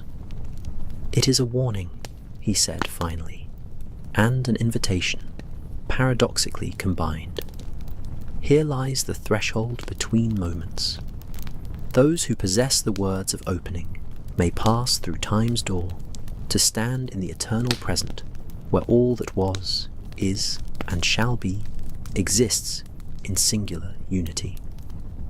But the price of such knowledge is the surrender of linear certainty, the acceptance of infinite possibility. And here, at the bottom, a caution. The door opens only when the heavens align, when shortest day yields to longest night, when Sirius rises with the dawn." "The winter solstice," Watson said quietly, "4 days hence, as that stranger told us." Holmes was examining the door more closely, running his fingers along its outline with delicate precision. There is no handle, no visible mechanism for opening. The door itself appears to be solid stone, indistinguishable from the surrounding wall save for these markings. He pressed gently at various points, seeking hidden springs or pressure points, but the stone remained immobile, offering no yield or response. A sound made them all turn, a soft splash, as if water had dripped into a pool. They turned to see that at the chamber's centre, in the lowest point of the concentric rings, something new had appeared. Or perhaps it had always been there, and they had somehow failed to notice it until this moment. A circular basin, perhaps 4 feet across, carved from a single piece of black stone. The basin was filling with water, though Watson could see no source, no pipe or channel from which the liquid flowed. It simply appeared, rising slowly, its surface perfectly still and mirror-smooth, reflecting the lantern light with an intensity that seemed greater than the light itself should produce. Holmes moved toward it, and Watson followed, their footsteps echoing on the marble floor.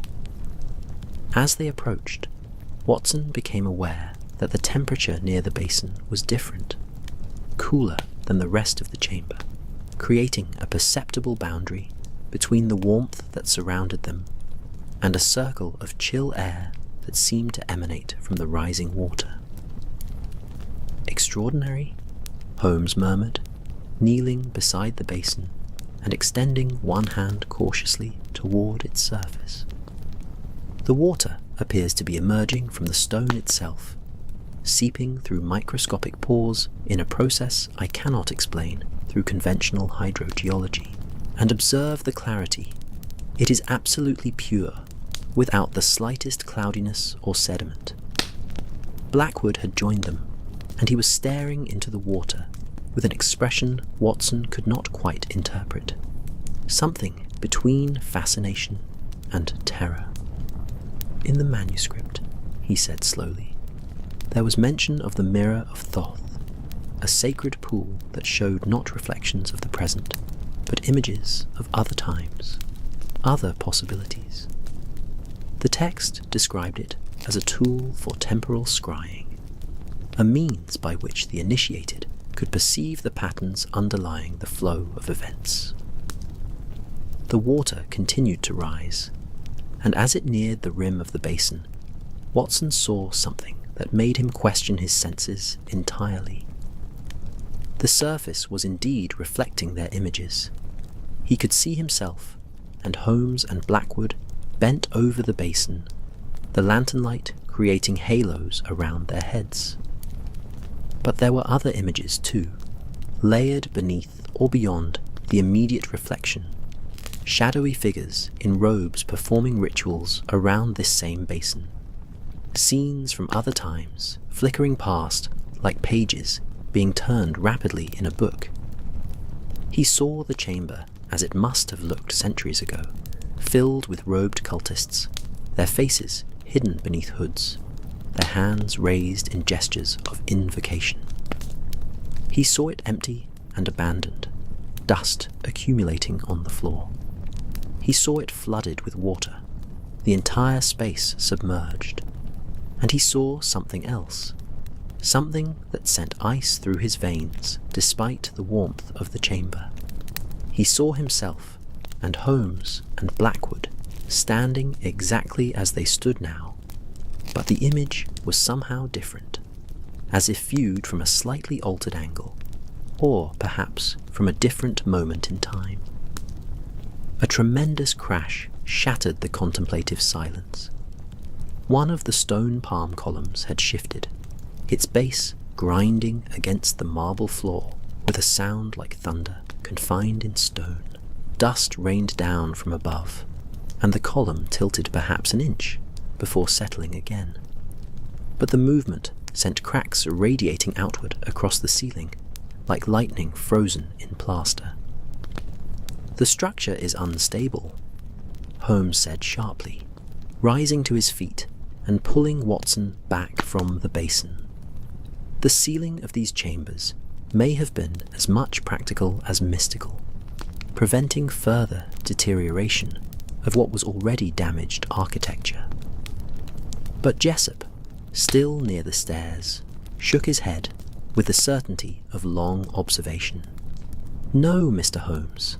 The church above is sound as it was 800 years ago. I know every stone, every timber, every joint and joist. This movement is not structural decay. It is something else, something responding to our presence here, to the breaking of the seals." The water in the basin had reached its rim and stopped rising, its surface now perfectly level and utterly still, despite the disturbance of the falling column. Holmes retrieved the lantern and began a systematic examination of the chamber's other features, moving with renewed urgency, as if aware that their time in this place might be limited. Watson followed, keeping one hand near his revolver, though he could not have said what threat he anticipated, what danger might emerge from the shadows between the columns. They found more doorways around the chamber's circumference, 5 in total, including the one Blackwood had translated, each marked with different symbols and inscriptions. Some appeared to be genuine doors, with hinges corroded by age, leading to smaller chambers that branched off from the central hall. Holmes opened one, revealing a space perhaps 20 feet square, its walls lined with niches that had once held scrolls or artifacts, but now stood empty save for the dust of ages. "The library," Blackwood said from behind them. The manuscript mentioned that the cult maintained a repository of knowledge brought from Alexandria, texts on astronomy, mathematics, alchemy, the mystery traditions of a dozen ancient cultures, all gone now, removed or destroyed when the chambers were sealed. Another doorway led to what appeared to be a preparation chamber, stone benches along the walls, the remains of what might have been robes hanging from hooks, a large bronze mirror tarnished to near opacity, and a third, revealed a space that made Watson's breath catch. A small room whose floor was carved with an intricate star map, the constellations rendered in inlaid silver that still gleamed despite the centuries, and at the room's centre, a bronze device of extraordinary complexity. It stood perhaps 3 feet tall, composed of interlocking rings and gears, each ring inscribed with symbols and astronomical notations. Holmes approached it with the reverence he usually reserved for exceptional examples of criminal ingenuity. "An orrery," he said softly, "but far more sophisticated than any I have encountered. It tracks not merely the visible planets, but appears to calculate relationships between celestial movements and terrestrial events. See here, this ring corresponds to the lunar cycle, this one to the solar year, and these smaller mechanisms." He paused, examining them more closely. They appear to predict alignments, conjunctions, moments when multiple astronomical factors coincide. Blackwood was consulting his architectural drawings, comparing them to the actual layout of the chambers. According to the manuscript's diagrams, there should be one more space, a chamber they called the Sanctum of the Eternal Moment, located directly beneath the central basin. But I see no access point, no stairs leading downward. They returned to the main hall, to the basin, with its mirror-still water and its unsettling reflections. Holmes circled it slowly, examining the floor around its perimeter with that minute attention he brought to every detail. And then he stopped, kneeling to brush dust from a section of floor near the basin's edge. "Watson, bring the lantern closer." In the increased light, Watson saw what Holmes had discovered, a hairline crack in the marble, perfectly circular, running around the basin at a radius of perhaps 6 feet. And set into the floor at 4 cardinal points around this circle were bronze rings, flush with the marble, barely visible beneath the accumulated dust. "The basin is the mechanism," Holmes said, rising and moving to one of the bronze rings, or rather, the floor surrounding it. "Blackwood, Watson, if you would each take one of these rings, on my count, we shall attempt to lift together." They positioned themselves, each grasping one of the rings, while Jessup watched from a safe distance, his fingers working at the cross around his neck in silent prayer. Holmes counted to 3, and they lifted. For a moment, nothing happened, resistance absolute. And then, slowly, with a grinding sound that echoed through the chamber, like the voice of the earth itself, a section of floor began to rise. It was hinged, Watson realized, the circular section tilting upward to reveal a spiral staircase, descending into deeper darkness. Stairs that wound down around the basin's exterior, leading to whatever lay beneath. The singing grew louder as the opening widened, no longer distant, but immediate.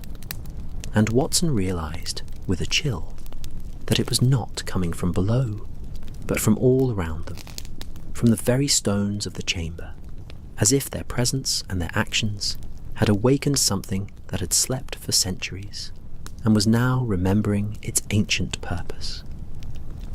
Holmes stood at the edge of the newly revealed opening, the lantern held high, its beam probing the darkness below.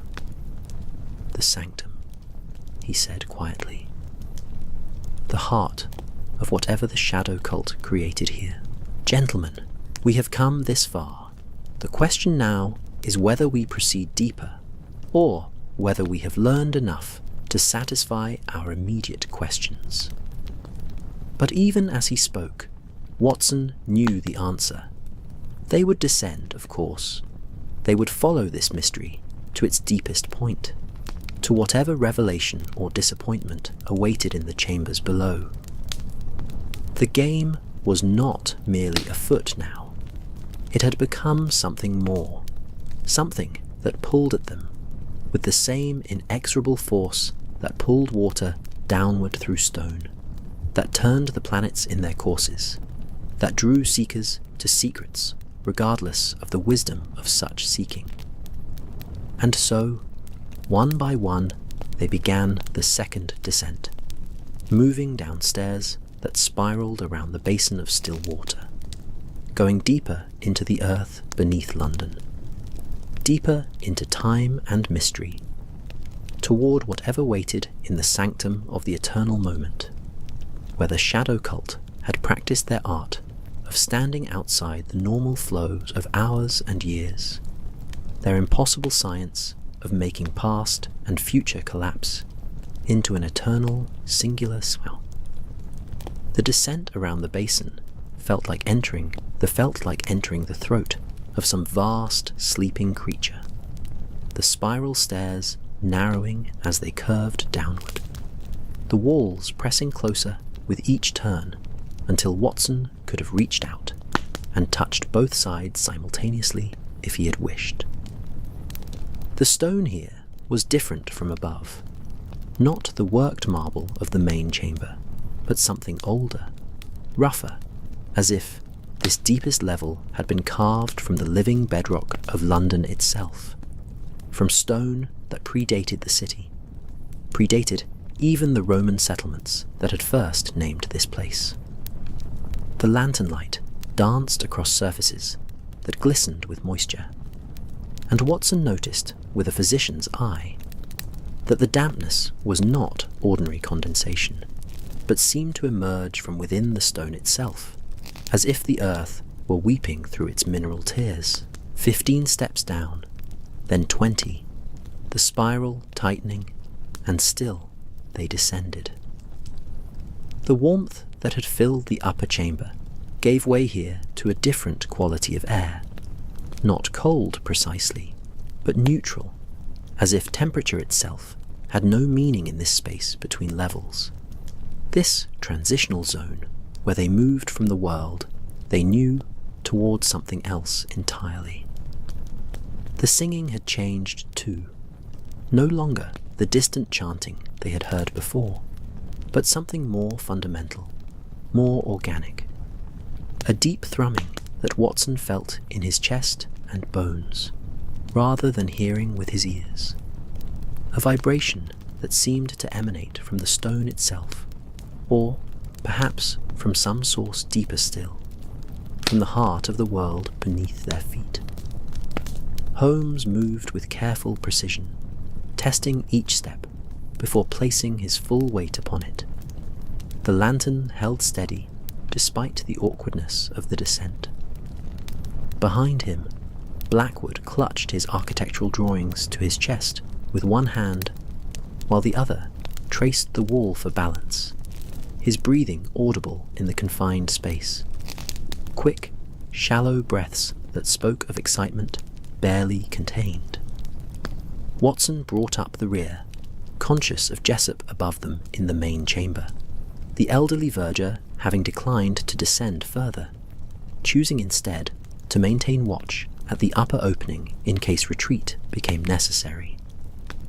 The stairs ended without warning, opening into a chamber so unexpected in its character that Watson stopped on the final step, unable for a moment to process what the lantern light revealed. They stood on the threshold of a perfect sphere, not merely a domed room, but a complete sphere hollowed from the bedrock, perhaps 30 feet in diameter, its surface absolutely smooth and covered entirely in a substance that caught the light and threw it back in 1,000 shimmering reflections. It was as if they had stepped inside a soap bubble made of stone and crystal, a geometry so perfect it seemed impossible that human hands could have carved it. Yet here it existed, deep beneath the temple church, waiting in darkness for centuries, until this moment when light entered it again. The basin, Watson now saw, formed the upper portion of this sphere, The pool they had discovered above was actually the top of a stone sphere that descended through both levels, its lower hemisphere visible here, smooth and black and covered in the same constellation map they had seen in the star chamber above, but rendered here in precious metals and stones that gleamed even under the lantern's modest light. Silver stars, gold planets, constellations traced in platinum and copper, all arranged with astronomical precision across the curving surface.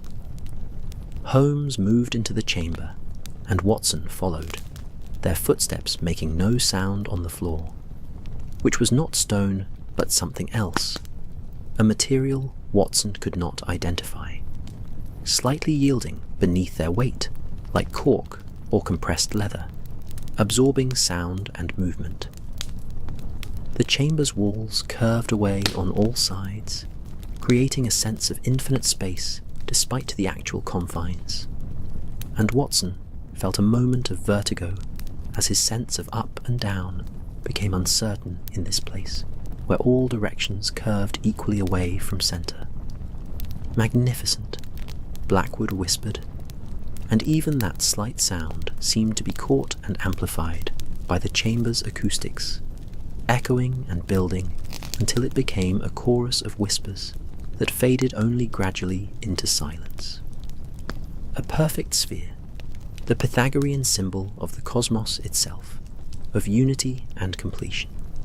The cult built this as a model of the universe, a sacred space where the microcosm reflects the macrocosm. Around the chamber's perimeter, set into the curving walls at regular intervals, were 12 alcoves, each one containing objects that had survived the centuries in this sealed environment. Holmes moved to the nearest alcove, raising the lantern to illuminate its contents.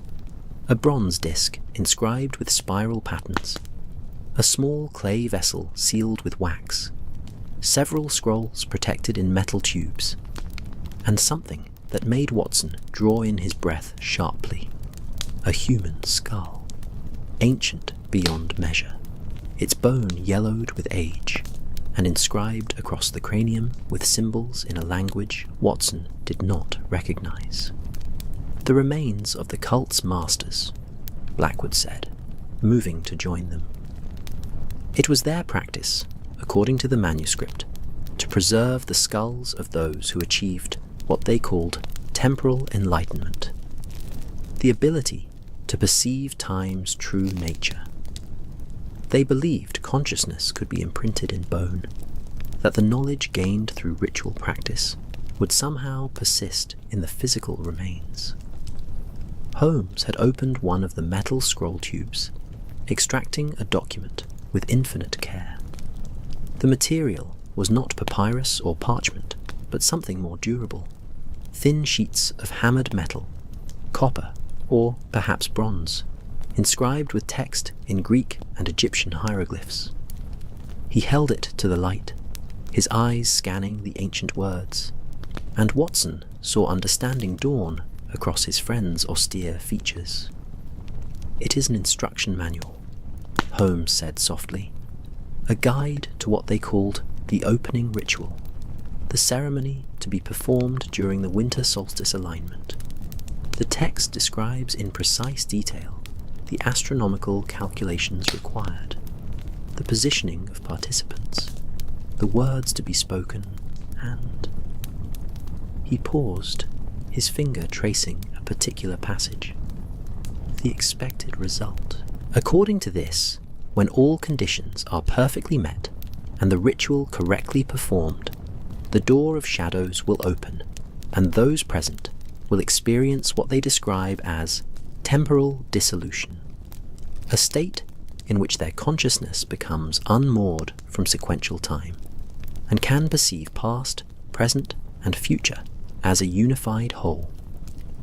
Watson moved to examine another alcove, finding similar contents: more bronze discs, more sealed vessels, more inscribed skulls arranged with reverent care. In one alcove, he discovered something different: a mirror, its surface not glass, but polished obsidian, perfectly circular and mounted in a frame of what appeared to be meteoric iron based on its distinctive crystalline patterns. The mirror's surface was so dark it seemed to absorb light rather than reflect it, and Watson found himself reluctant to look directly into its depths, sensing that what it might show would not be his simple reflection. The chamber's centre was occupied by a structure they had not immediately noticed, a circular platform raised perhaps 6 inches above the floor, its surface inscribed with the same geometric patterns they had seen throughout the complex. At the platform's exact centre stood a pillar of crystal, transparent and faceted, rising from floor to ceiling of the spherical chamber, catching the lantern light and breaking it into rainbow spectrums that played across the walls like living things. Holmes approached the crystal pillar with evident fascination, circling it slowly, examining it from every angle. "Quartz," he murmured, "but of exceptional purity and size. Natural crystal formations of this magnitude are extremely rare, and to have transported one here, installed it with such precision." He reached out as if to touch its surface, then withdrew his hand, some instinct warning against direct contact. It was at this moment that the chamber's acoustics captured a new sound: water dripping with perfect regularity, each drop falling with the precision of a metronome, marking time in liquid increments. They turned toward the sound and saw that the basin above, visible through the opening where they had descended, was now overflowing, water spilling down its sides in thin streams, running down the curved surface of the stone sphere like tears, and collecting in small channels carved into the floor that Watson had not previously noticed. The channels formed a pattern, he realized, watching the water flow, the same constellation map that covered the basin's lower hemisphere, the water flowing along pathways that traced the movements of stars across the celestial sphere. "The ritual requires water," Blackwood said, consulting his translations. "The manuscript speaks of liquid time. Water as the earthly representation of temporal flow, constantly moving, yet always present, shapeless, yet able to assume any form.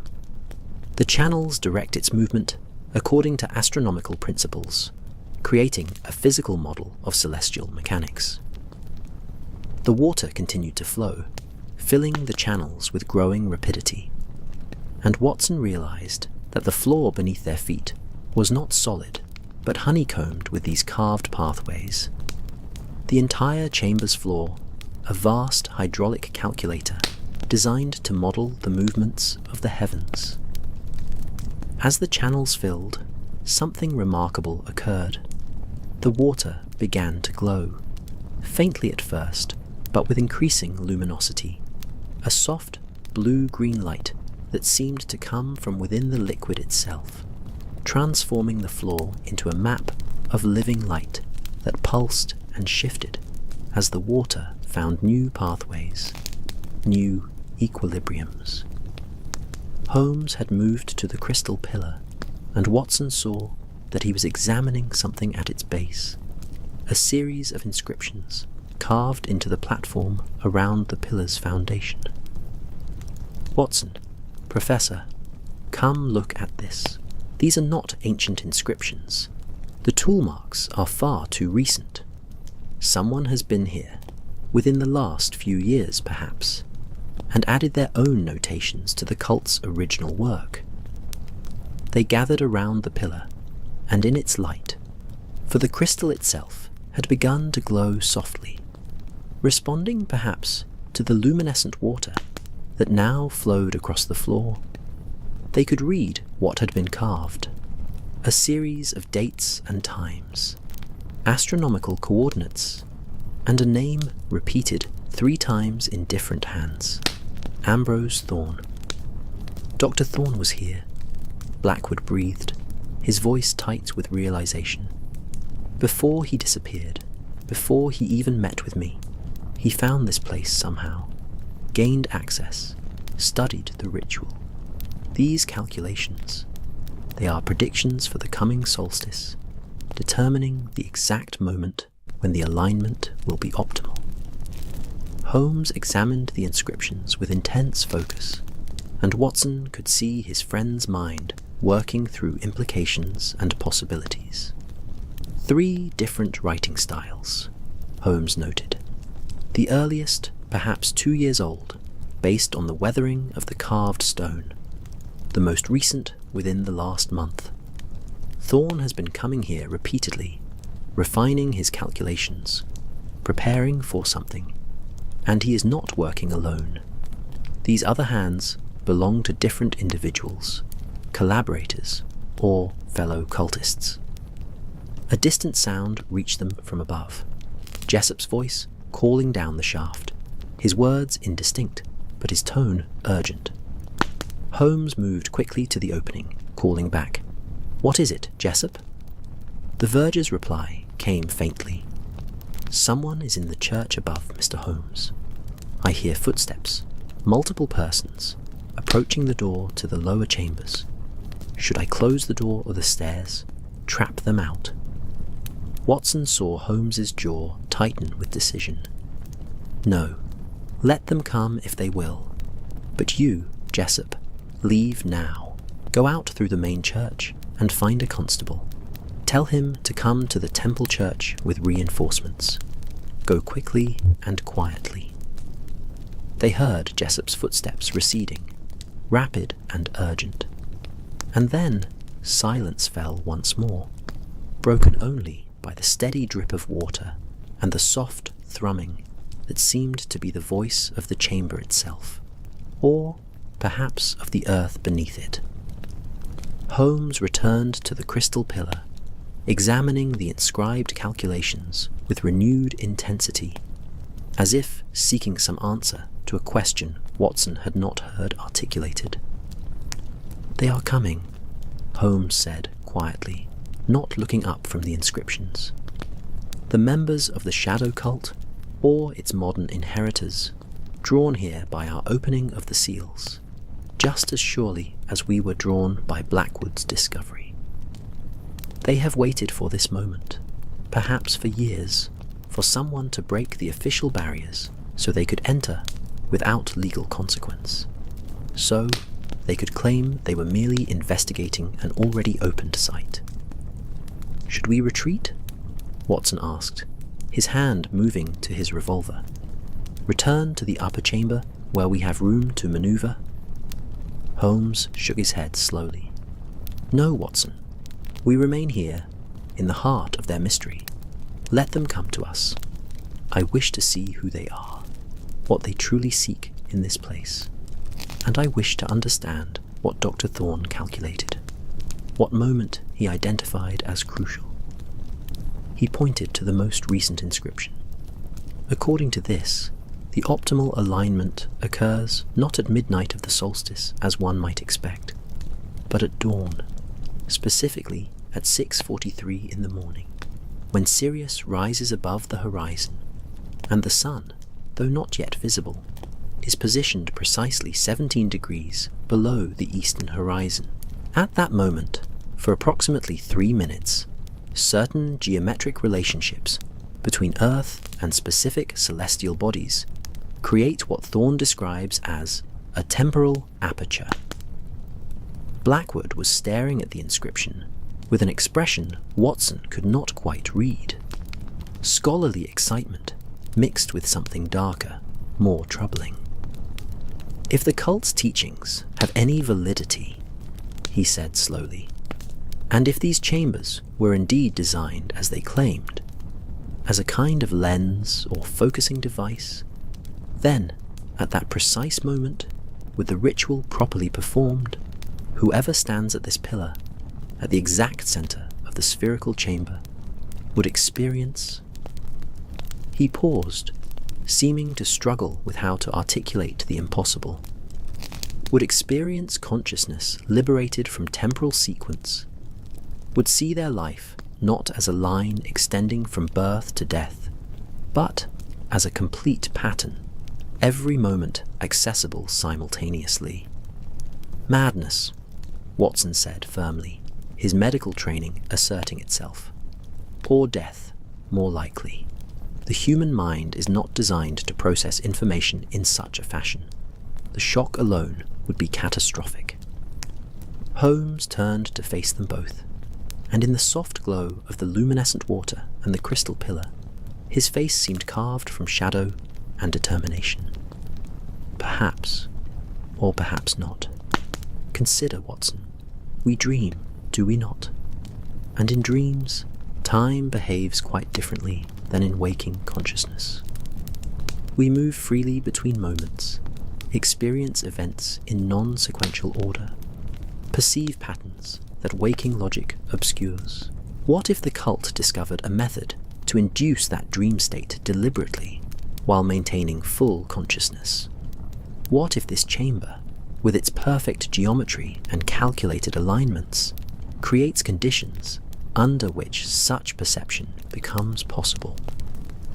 Footsteps sounded on the stairs above, not the hurried tread of Jessup departing, but slow, measured steps descending. Multiple persons moving with the careful confidence of those who knew exactly where they were going and what they expected to find when they arrived. The moment of revelation was approaching, the convergence of seeker and sought that Watson had sensed from the beginning of this strange case. And whatever came next would determine whether the mystery of the shadow cult would be illuminated or would deepen into yet more impenetrable darkness. Holmes positioned himself beside the crystal pillar, Watson at his side with hand on revolver, while Blackwood clutched his translations and drawings as if they might serve as shield or talisman.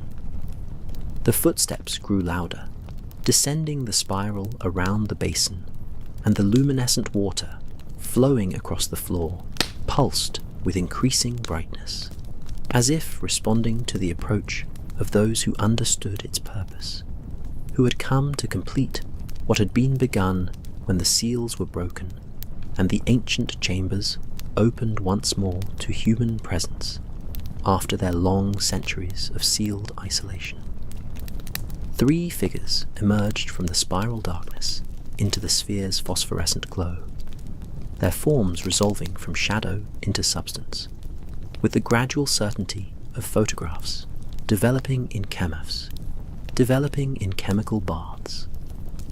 The first was a woman of perhaps 50 years, tall and straight-backed, her grey hair bound in a severe knot, her face possessing the sharp intelligence of someone accustomed to wielding authority in academic settings. She wore a dark travelling dress of excellent quality, and around her neck hung a pendant that caught the light, a silver disc inscribed with the same spiral patterns they had seen throughout the chambers. Behind her came 2 men, one elderly and stooped, the other younger and vigorous, both dressed in the sombre black of professional scholars, and both wearing expressions of mingled determination and reverence as they gazed upon the spherical chamber. The woman stopped at the edge of the raised platform, her eyes moving from Holmes to Watson to Blackwood with calculating assessment, and when she spoke, her voice carried the cultured tones of someone educated at Cambridge or Oxford, tempered by years of careful discretion. Mr. Sherlock Holmes, I had hoped we might meet under less adversarial circumstances, but circumstances rarely conform to our preferences. My name is Dr. Helena Ashworth, Fellow of the Royal Society and Scholar of Comparative Religion. These are my colleagues, Professor Edmund Cartwright, Specialist in Ancient Astronomy, and Mr. James Whitmore, Architectural Historian. We mean you no harm, gentlemen. We have come only to witness what you have already begun." Holmes regarded her with that peculiar stillness that indicated his complete attention. "You represent the modern incarnation of the shadow cult of Thoth, I presume. Or are you merely enthusiasts who have stumbled upon the same historical mysteries that drew Professor Blackwood to the British Museum?" A slight smile touched Dr. Ashworth's lips, though it held more sadness than amusement. The shadow cult, if it ever truly existed as an organized body, dissolved centuries ago. What remains is something both more diffuse and more persistent, a tradition of inquiry passed from teacher to student, a methodology for exploring consciousness and time that the rational materialist age has dismissed as mysticism, but which we believe contains genuine phenomenological insights. We are not cultists, Mr. Holmes.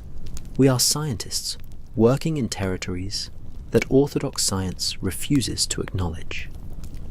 She moved onto the platform with confident steps, approaching the crystal pillar, but stopping at a respectful distance, as if proximity carried some danger or demanded some preparation they had not yet completed.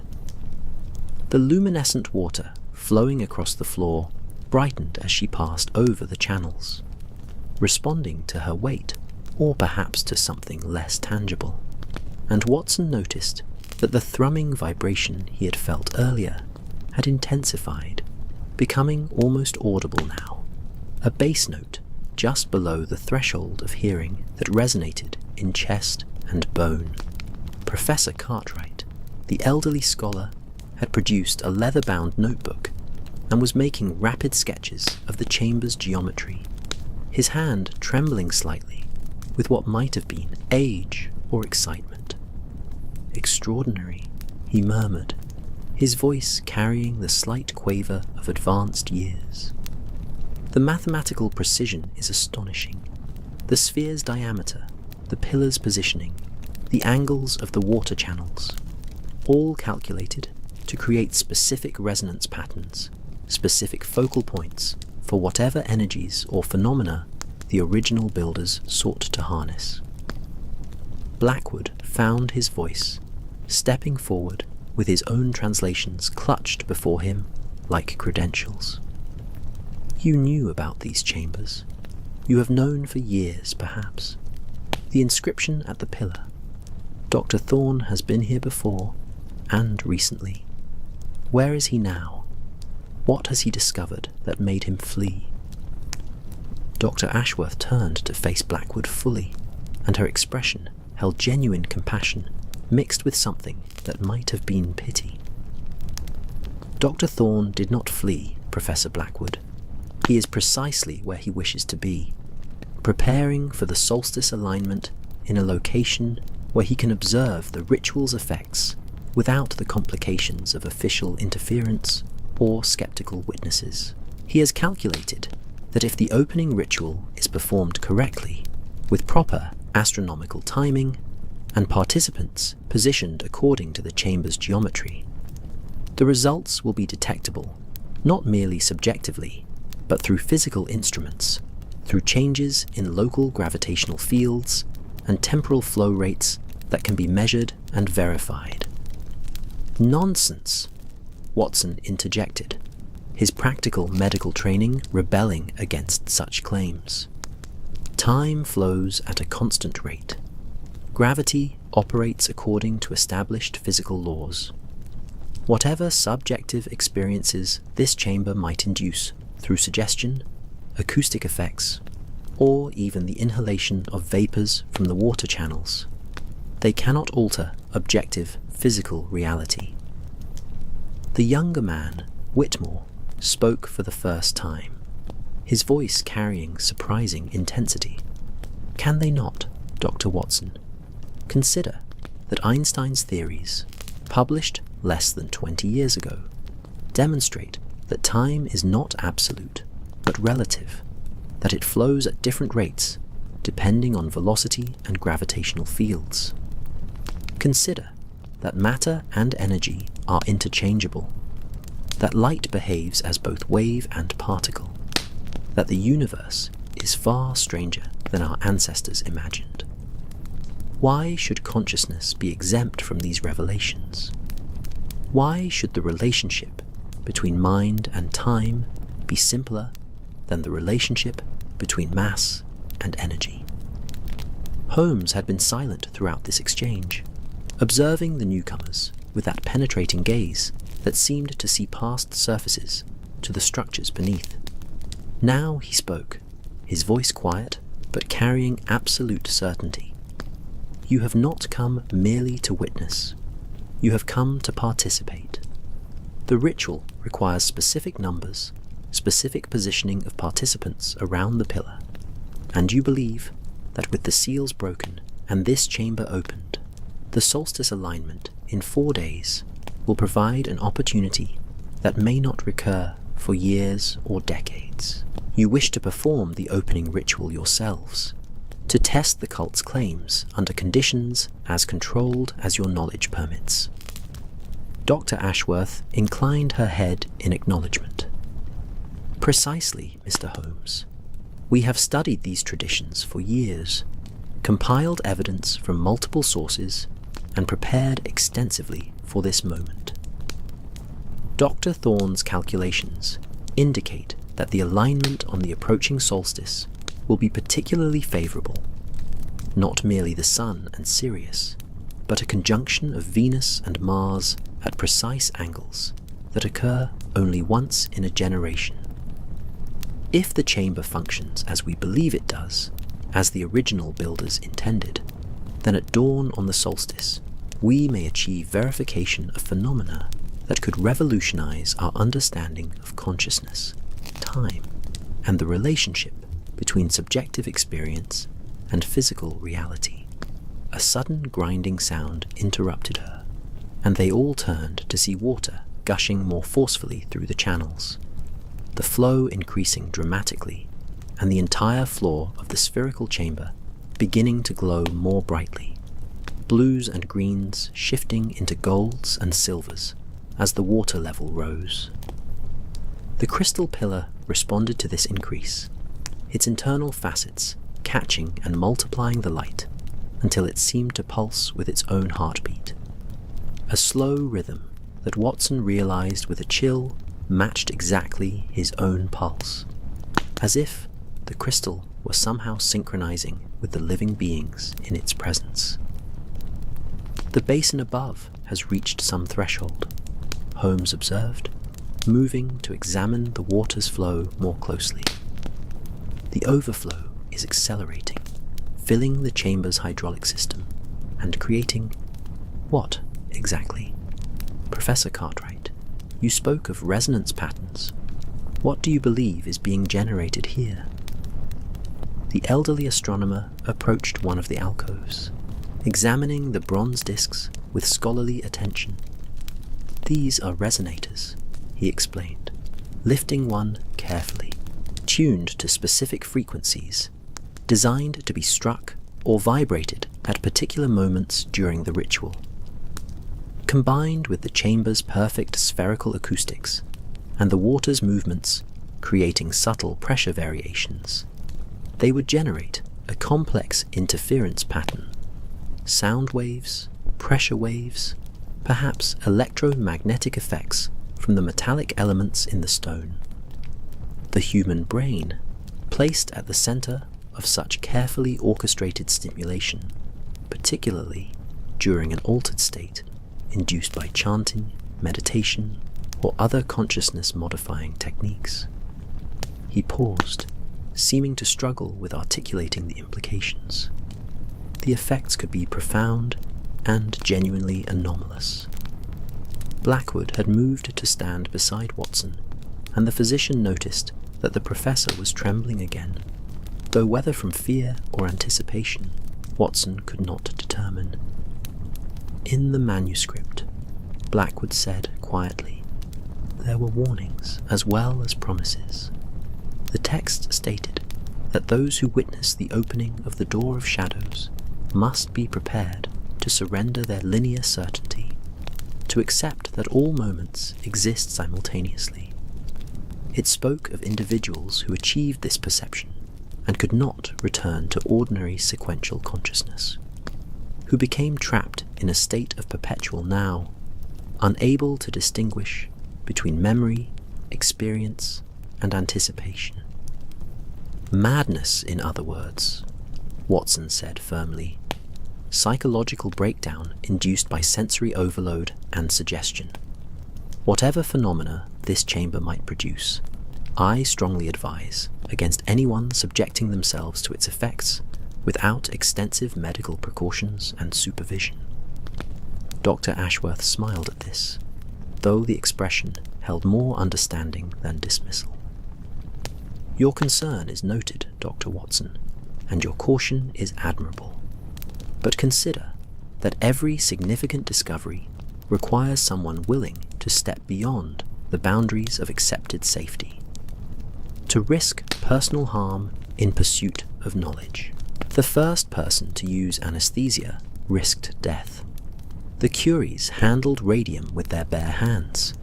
Progress demands courage as much as caution. Holmes had circled back to the crystal pillar, and he now addressed the entire assembly with characteristic directness. Let us speak plainly. You wish to perform this ritual at the solstice dawn. You require participants. The manuscript speaks of 5, I presume, positioned at specific points around the chamber. You have 3 in your group, and we are 3 as well, making 6 in total, which provides both the required number and a reserve.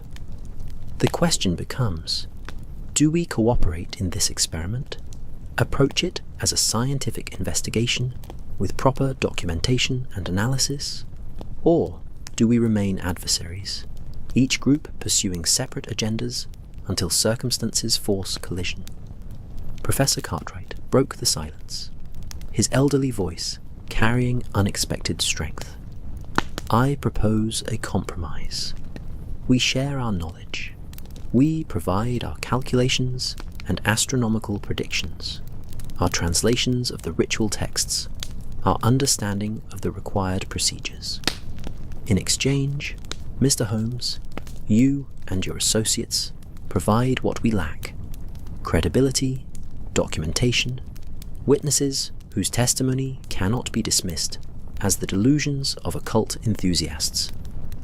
If something genuine occurs during the ritual, if we achieve measurable results, your presence and verification would lend weight that our claims alone could never possess. And if nothing occurs? Watson asked.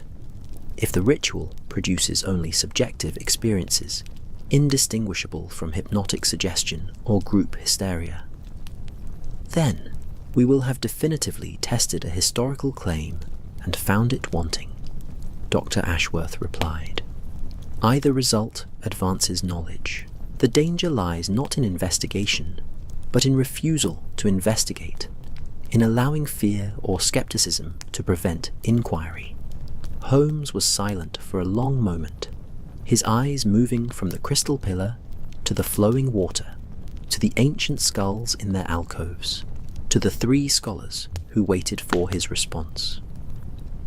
Watson knew his friend's mind was racing through possibilities and probabilities, weighing risks against potential discoveries, calculating whether cooperation or opposition served the interests of truth more effectively. Finally, Holmes nodded slowly. Very well, we shall collaborate, but on specific conditions. First, all actions must be documented. I will bring photographic equipment and recording devices, and every aspect of the ritual will be captured for later analysis. Second, medical precautions.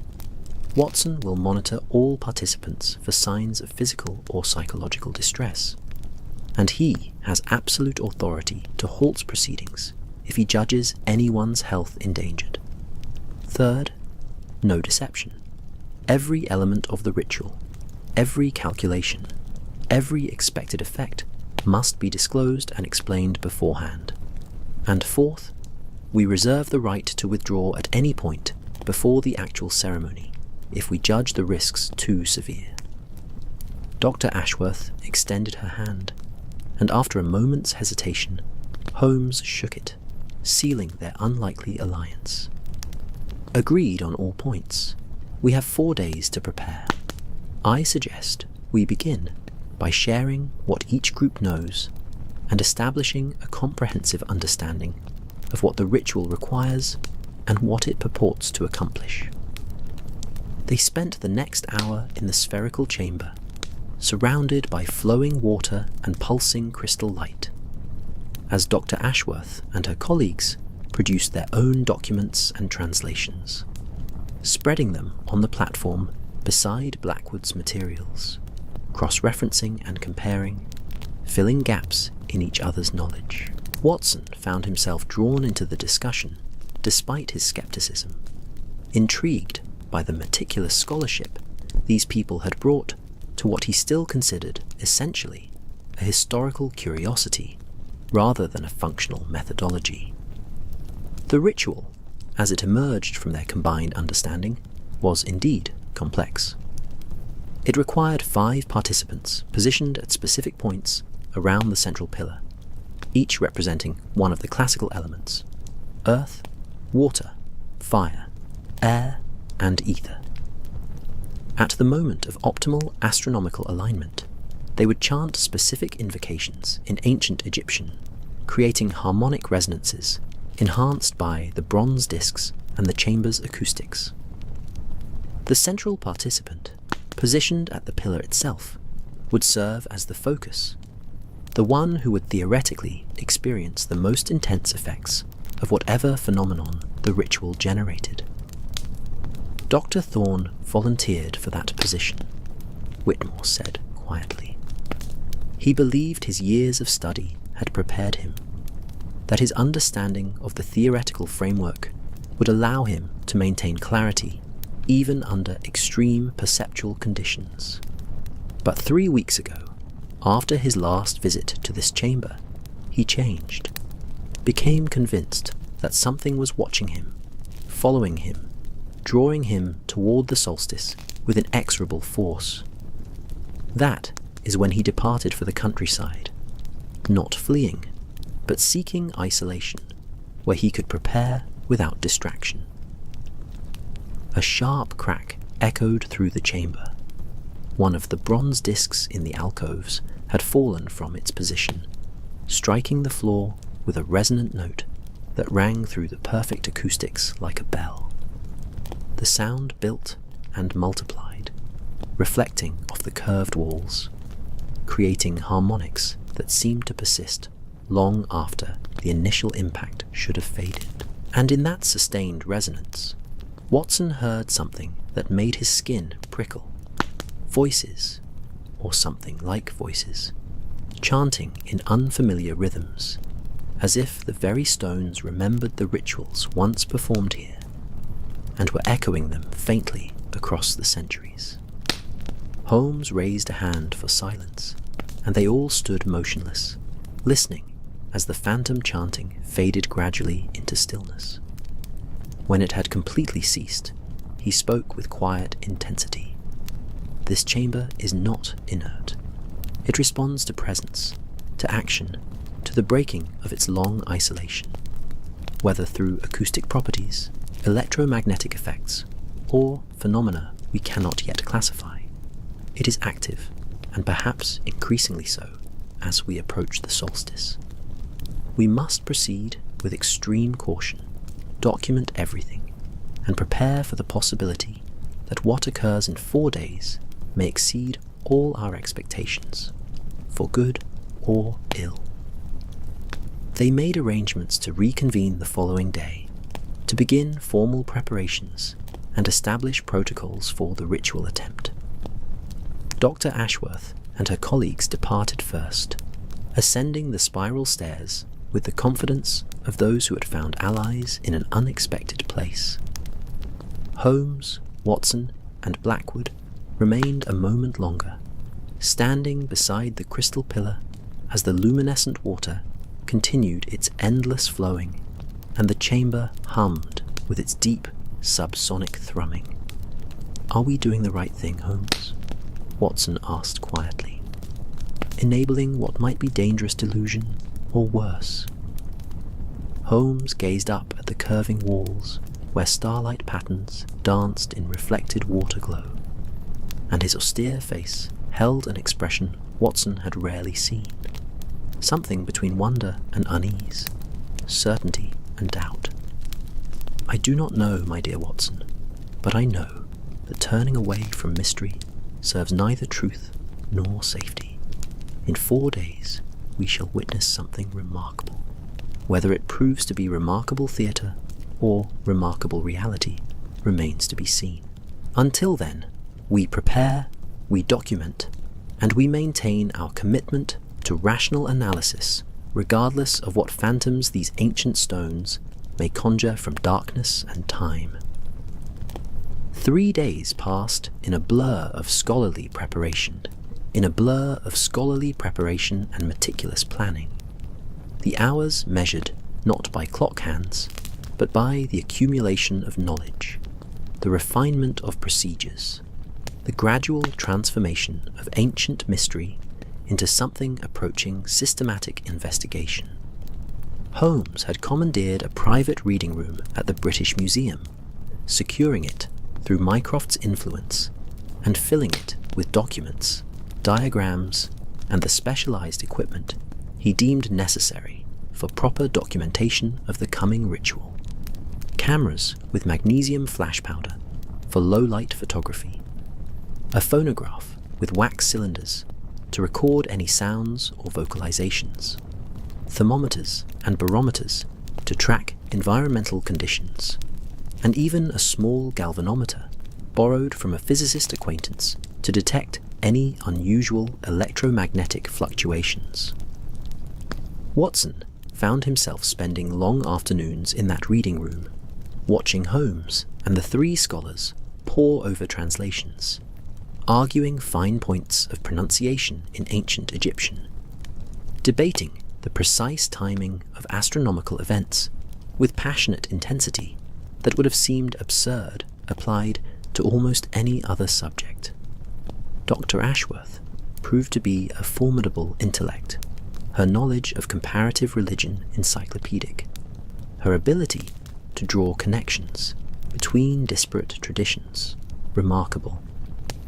Professor Cartwright brought astronomical tables and star charts, calculating and recalculating the exact moment when the winter solstice alignment would reach its optimal configuration, and Whitmore, the youngest of the group, demonstrated an unexpected talent for practical arrangements, securing official permissions to access the temple church at dawn, arranging for the necessary privacy, even procuring the specific incense resins mentioned in the ancient texts.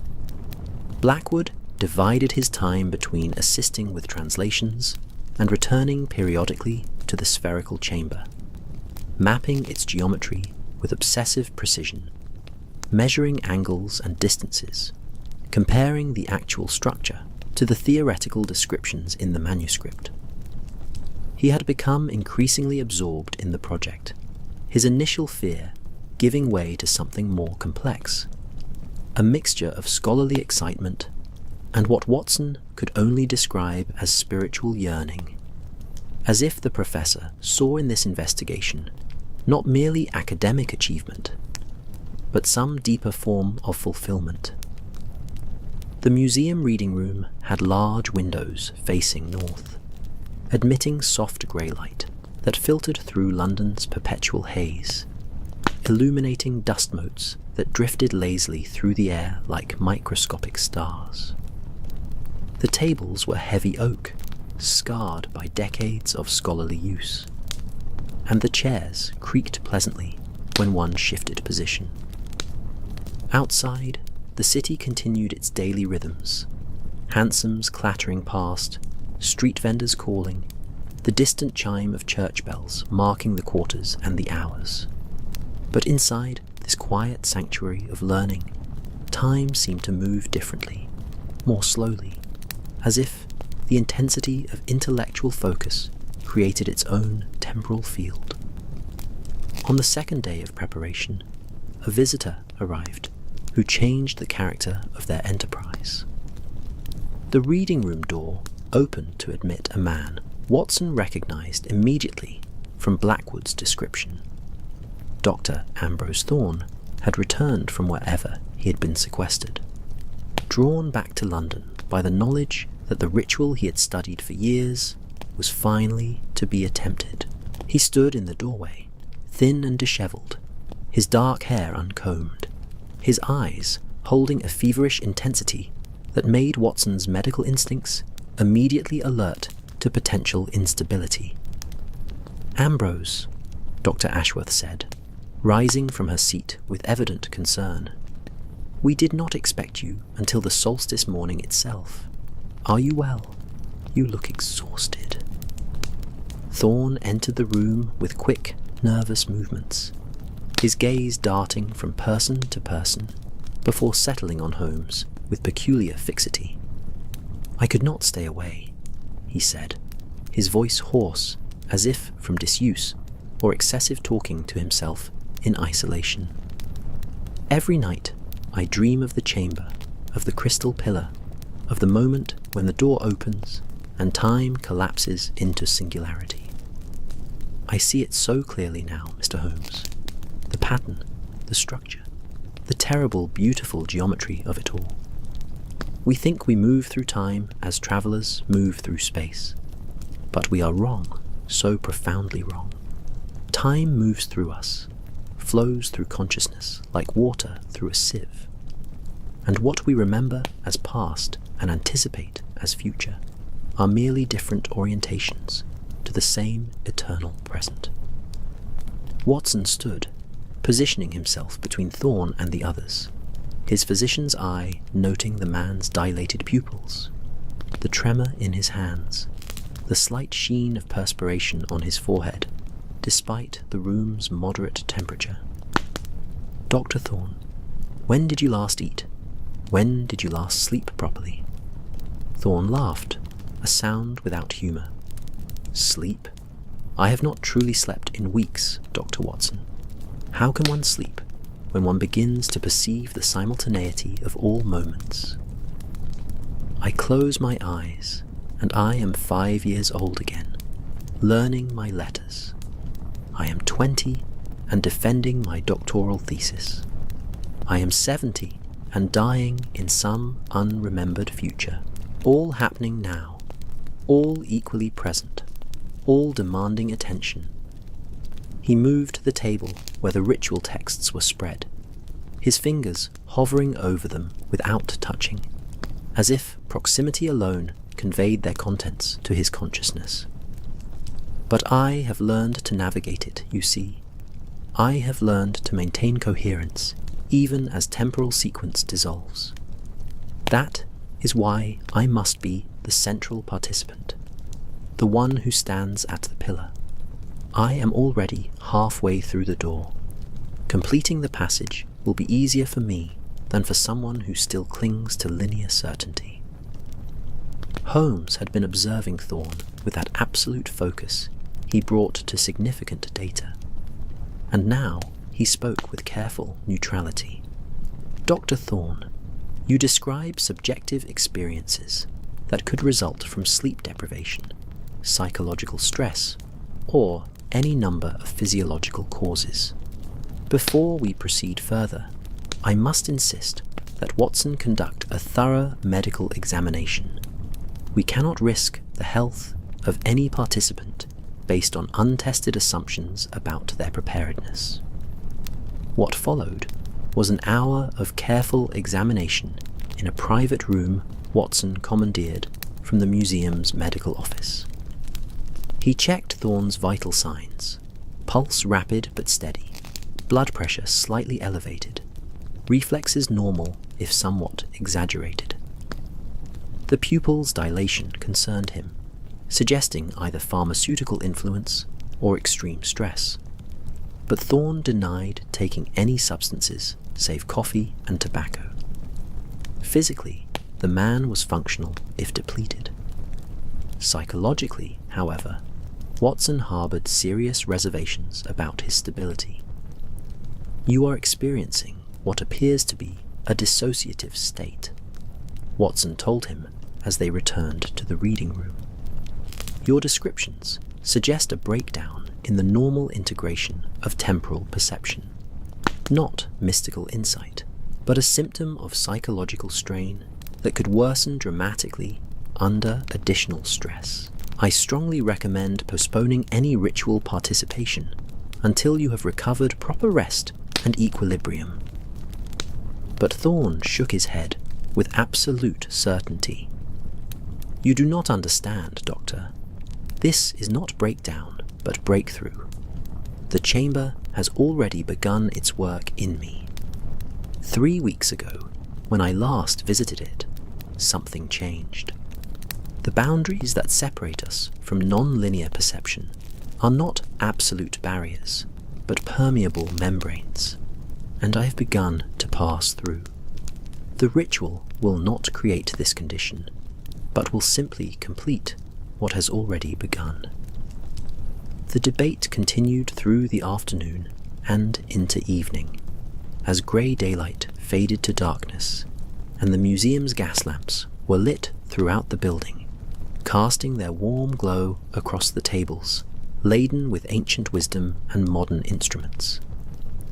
Holmes listened to all arguments, questioned Thorne extensively about his experiences, consulted with Dr. Ashworth about the historical precedents for such psychological states, and finally reached a decision that satisfied no one completely, but seemed the best compromise available. "Dr. Thorne will participate," Holmes announced, "but not as the central focus. That position will be taken by someone who enters the ritual with full psychological equilibrium, who can serve as a control for comparison. If Thorne's experiences during the ritual differ significantly from this control participant's, that data will itself be valuable. Watson, you will monitor Thorne specifically throughout the ceremony, and at the first sign of genuine distress, rather than mere discomfort, you will remove him from the chamber immediately." The question then became, who would stand at the central pillar? Who would serve as the focus for whatever effects the ritual might generate? The answer, when Holmes provided it, surprised Watson, though perhaps it should not have. "I will take that position myself," Holmes said quietly. "I have trained my mind to observe and record under extreme conditions. I have faced psychological manipulation, sensory deprivation, and altered states induced by various means during previous investigations. If this ritual produces genuine phenomena, I am best equipped to analyze them while experiencing them. And if it produces only suggestion and theatre, I am least likely to be deceived by such productions." Watson's immediate objection died on his lips as he recognized the logic. Holmes possessed unusual mental discipline, an almost pathological commitment to rational analysis, and extensive experience maintaining clarity during unusual circumstances. If anyone could navigate whatever the ritual generated while preserving objective observation, it would be Sherlock Holmes. The final day before the solstice arrived with surprising swiftness, as if time itself had begun accelerating toward the appointed moment. Watson spent the morning at Baker Street, reviewing medical supplies and preparing a bag with everything he might need: smelling salts, cardiac stimulants, sedatives, bandages, and splints in case of physical injury resulting from falls or convulsions. Mrs. Hudson brought up an early lunch. Neither man ate, both too preoccupied with their own thoughts to feel hunger. The afternoon found them once more at the Temple Church, conducting a final inspection of the spherical chamber and installing the recording equipment. Holmes positioned the cameras at optimal angles, tested the phonograph repeatedly, arranged the thermometers and barometers at various points around the chamber, and set up the galvanometer near the crystal pillar, where it could detect any electromagnetic anomalies. Watson watched these preparations with a mixture of scientific interest and growing unease. Part of him remained convinced they were enabling an elaborate delusion. Yet another part, the part that had accompanied Holmes through countless strange investigations, could not completely dismiss the possibility that they stood on the threshold of something genuinely extraordinary. The water in the basin above had continued flowing throughout these days, filling the channels in the chamber floor to capacity, creating a luminous map that pulsed and shifted with hypnotic regularity. The crystal pillar had grown brighter as well, its internal facets catching and multiplying the water's glow until the entire spherical space seemed to breathe with soft light. Even the ancient skulls in their alcoves seemed different somehow, not merely bone, but repositories of presence, as if consciousness had indeed imprinted itself in calcium and phosphate, waiting through centuries for the conditions that would allow it to speak again.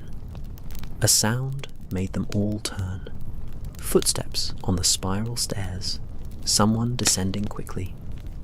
Jessup appeared, his elderly face flushed with exertion and concern.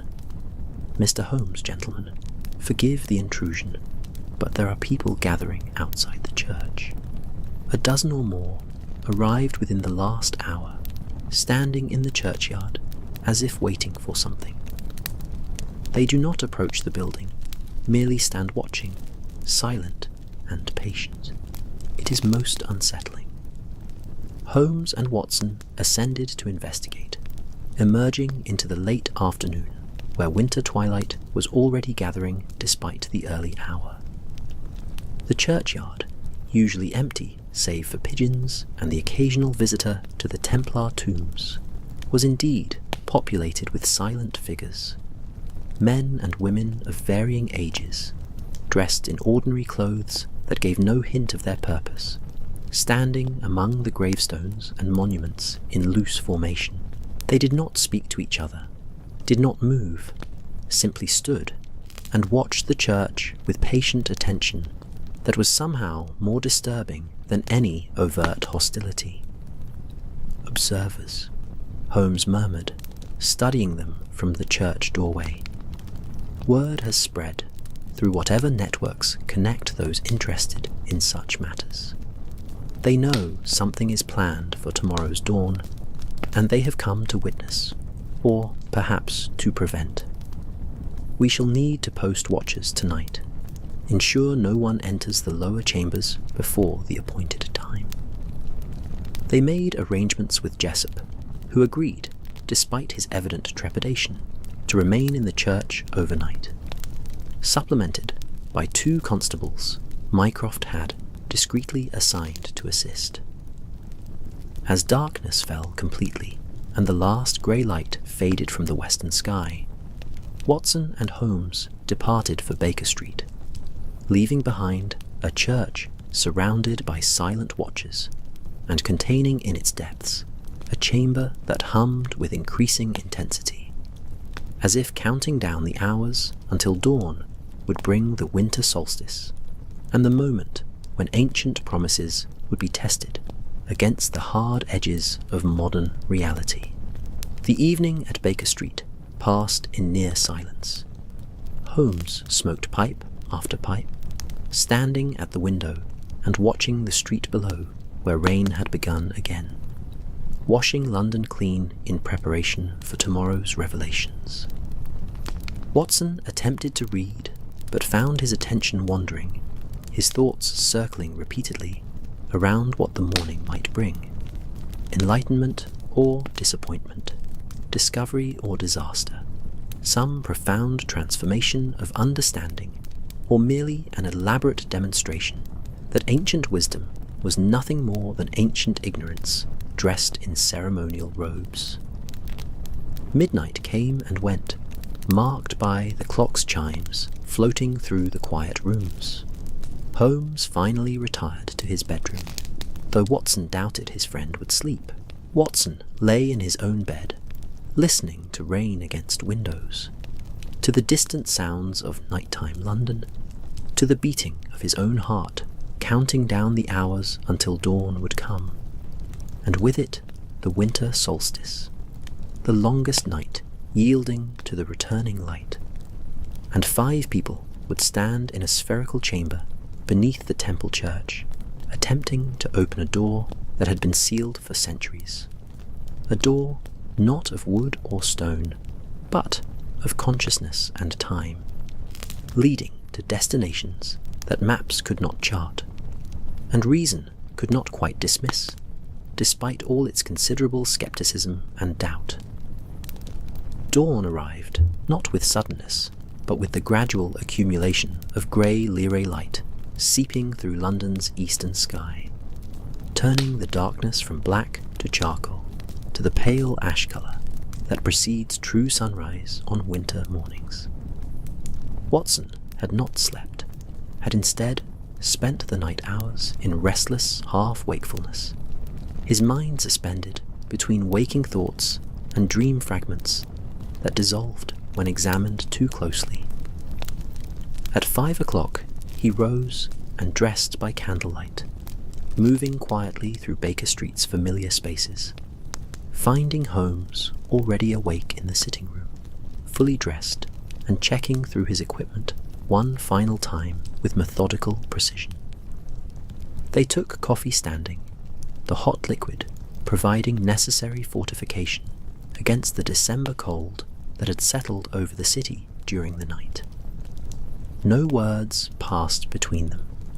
Everything that could be said had been said, and what remained was simply to witness whatever the morning would bring.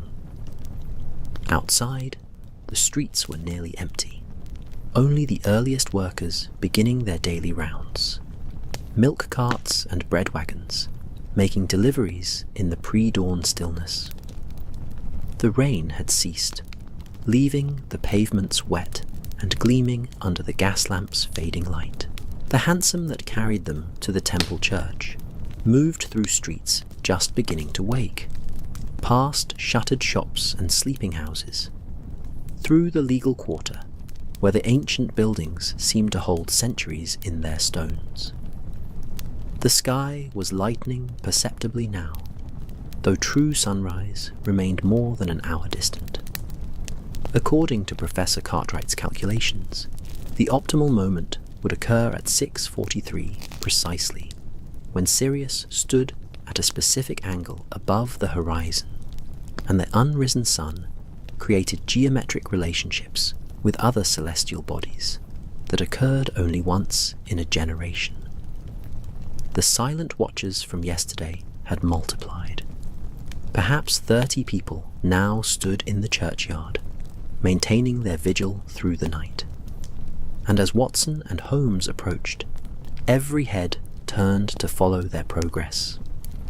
The watchers' faces held no hostility, no particular expression at all really, just patient attention, as if they were witnesses to something inevitable, something that would unfold regardless of human intention or interference. Jessup met them at the church door, his face grey with exhaustion and something else, a quality Watson recognized from battlefields, the look of men who have confronted something that exceeded their capacity for normal comprehension. They sang, Jessup said, without preamble, his voice rough from sleeplessness. Around 3 o'clock this morning, all of them together, that same chanting we heard before. It lasted perhaps 10 minutes, and during that time, the church bells rang, though no one pulled the ropes. I checked, Mr. Holmes. I went directly to the bell tower, and the ropes hung still, while the bells swung of their own accord. Tell me, that is natural phenomenon, sir. Tell me there is rational explanation. Holmes placed a steadying hand on the old verger's shoulder. Sound waves can create sympathetic vibrations in properly tuned bells. The human voice, especially in chorus, produces complex harmonic frequencies. What you witnessed may be unusual, but is not necessarily supernatural. Come, Jessup. The others are already below, I presume. The descent through the church, through the ancient door now standing open, down the worn stairs to the main chamber, and then the spiral around the basin to the spherical space below, had become familiar through repetition. Yet this morning it felt different.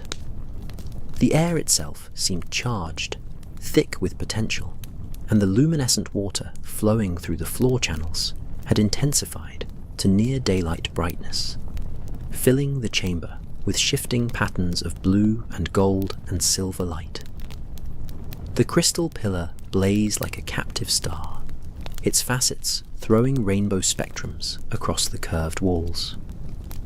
Dr. Ashworth, Professor Cartwright, Whitmore, Blackwood, and Dr. Thorne were already positioned around the chamber, each standing at one of 5 points marked on the floor in the coloured stone inlay. Positions that corresponded, Watson now understood, to the 5 classical elements and to specific astronomical alignments. They had dressed for the ritual in simple robes of undyed linen, attempting to approximate the garments described in the ancient texts, and each held one of the bronze resonator discs from the alcoves. Holmes began setting up the final elements of his recording equipment, positioning the cameras, starting the phonograph's recording mechanism, noting the initial readings on thermometers and barometers and electromagnetic detector. Watson opened his medical bag and began checking each participant's vital signs, creating baseline measurements against which to compare any changes during the ritual. Thorne's pulse was rapid, his breathing shallow, but he seemed calmer than during their previous encounter, focused inward with absolute concentration. 15 minutes until optimal alignment, Professor Cartwright announced, consulting his pocket watch and astronomical tables simultaneously. We should begin the preparatory breathing exercises now. Establish the proper rhythm before the vocal portion of the ritual commences. What followed was unlike anything Watson had experienced in his medical practice or his years accompanying Holmes through various investigations. The 5 participants, positioned at their designated points around the central pillar, began breathing in synchronized rhythm. Deep inhalations held for 7 counts, slow exhalations over 8 counts, creating a subtle rise and fall that seemed to merge individual consciousness into collective pattern. The chamber's acoustics amplified even this slight sound, turning breath into whisper, whisper into murmur, murmur into something that resonated through the spherical space like the distant voice of wind through vast caverns. Holmes took his position at the pillar's base, standing at the exact center of the chamber where the water channels converged in a pool of brilliant luminescence. Watson positioned himself near one of the alcoves, close enough to intervene if necessary, but far enough to avoid interfering with the ritual's prescribed geometry. His hand rested on his medical bag, ready with stimulants or sedatives as circumstances might demand. The breathing continued, measured and hypnotic, and Watson found his own respiration synchronizing unconsciously with the rhythm, felt his heartbeat slowing to match some pulse that seemed inherent in the chamber itself. Minutes passed, marked only by Cartwright's occasional whispered countdown. 10 minutes to alignment, 9 minutes, 8, as the eastern sky beyond the sealed chamber continued its gradual brightening toward the moment when Sirius would rise, and the geometry of Earth and stars would achieve its calculated perfection. At 5 minutes before optimal alignment, Dr. Ashworth began the vocal portion of the ritual. Her voice, trained through years of linguistic study, shaped ancient Egyptian words with careful precision, and the phrases she spoke, invocations to Thoth, god of wisdom and writing, keeper of time and measurement, echoed through the chamber with building intensity. One by one, the other participants joined her, their voices braiding together in harmonies that seemed to predate music as such, that spoke to something deeper than cultural tradition, something fundamental in human consciousness. The bronze discs were struck in sequence, each producing a note of specific pitch, and these tones built upon each other, creating interference patterns that seemed to make the air itself vibrate. Watson felt it in his chest and bones, a resonance that bypassed hearing to speak directly to the body's water and mineral, to the electrical impulses of nerves and the chemical cascades of thought. The crystal pillar responded, its glow intensifying, pulsing in rhythm with the chanting and the bronze tones, until the entire chamber seemed to breathe with unified purpose. A tremendous silence fell, not absence of sound, but presence of something that absorbed sound, that created a pocket of stillness at the center of the acoustic storm.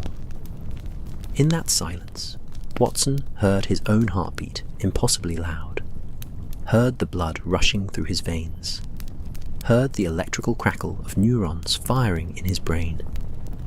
And he heard something else, or thought he heard, voices from other times, other moments, speaking words in languages dead and living, all occurring simultaneously in a palimpsest of temporal overflow. Holmes stood absolutely motionless at the pillar's center, his eyes open but unseeing in any normal sense, his face holding an expression Watson had never witnessed before, not the concentration of intellectual pursuit or the satisfaction of deduction confirmed, but something approaching awe or terror, or perhaps both indistinguishably merged. The detective's hands had risen unconsciously to press against the crystal pillar, and where his palms made contact, the crystal blazed with such intensity that Watson had to shield his eyes. The chamber's temperature dropped precipitously, Watson's breath suddenly visible, frost forming on the curved walls with impossible speed, spreading in fractal patterns that resembled ferns or lightning, or the branching structures of neurons.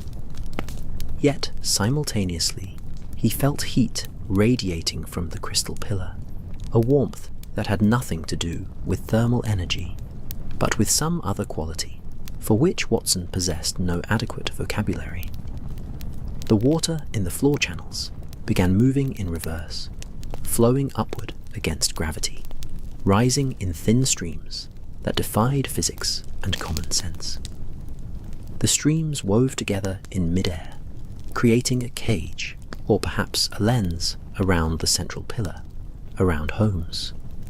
And the light passing through this water structure broke into spectrums that shifted continuously, creating patterns that seemed to carry meaning just beyond Watson's capacity to interpret. Professor Cartwright's voice cut through Watson's sensory overwhelm. 6:43. We have reached optimal alignment. What occurred next? Watson would spend the remainder of his life attempting to understand and never quite succeeding. The sensation of time's normal flow, the progression from one moment to the next, the arrow of causality pointing inexorably forward, simply ceased. Not that time stopped, precisely, but rather that past, present, and future collapsed into a singularity where all moments existed simultaneously. Watson saw himself as a child in Afghanistan, saw himself as an old man writing memoirs by a winter fire, saw himself standing in this chamber at this exact instant. And all three visions possessed equal reality, equal presence. He saw Holmes, but not merely Holmes as he appeared now. He saw every moment of his friend's life superimposed, the brilliant child solving his first logical puzzle, the young man discovering his vocation, the aging detective sitting in an empty Baker Street remembering companions long gone. All existing now, all equally present, all accessible to perception, liberated from sequential constraint. The ancient skulls in the alcoves were no longer empty bone, but repositories of consciousness that had never truly ceased, that persisted in some form Watson could not name but could suddenly perceive. He heard them speaking, or perhaps remembering, sharing the accumulated wisdom of the shadow cult across centuries. Not mystical gibberish, but genuine phenomenological observation about the relationship between consciousness and temporal perception. Insights that modern science was only beginning to approach through different vocabulary and methodology. Thorne began to laugh, a sound of pure exultation. "Do you see?" he cried, his voice carrying both triumph and something like madness. "Do you understand now? We are not trapped in time's river. We are the river itself, flowing through consciousness. And when we release our grip on linear certainty, we can perceive the entire course at once."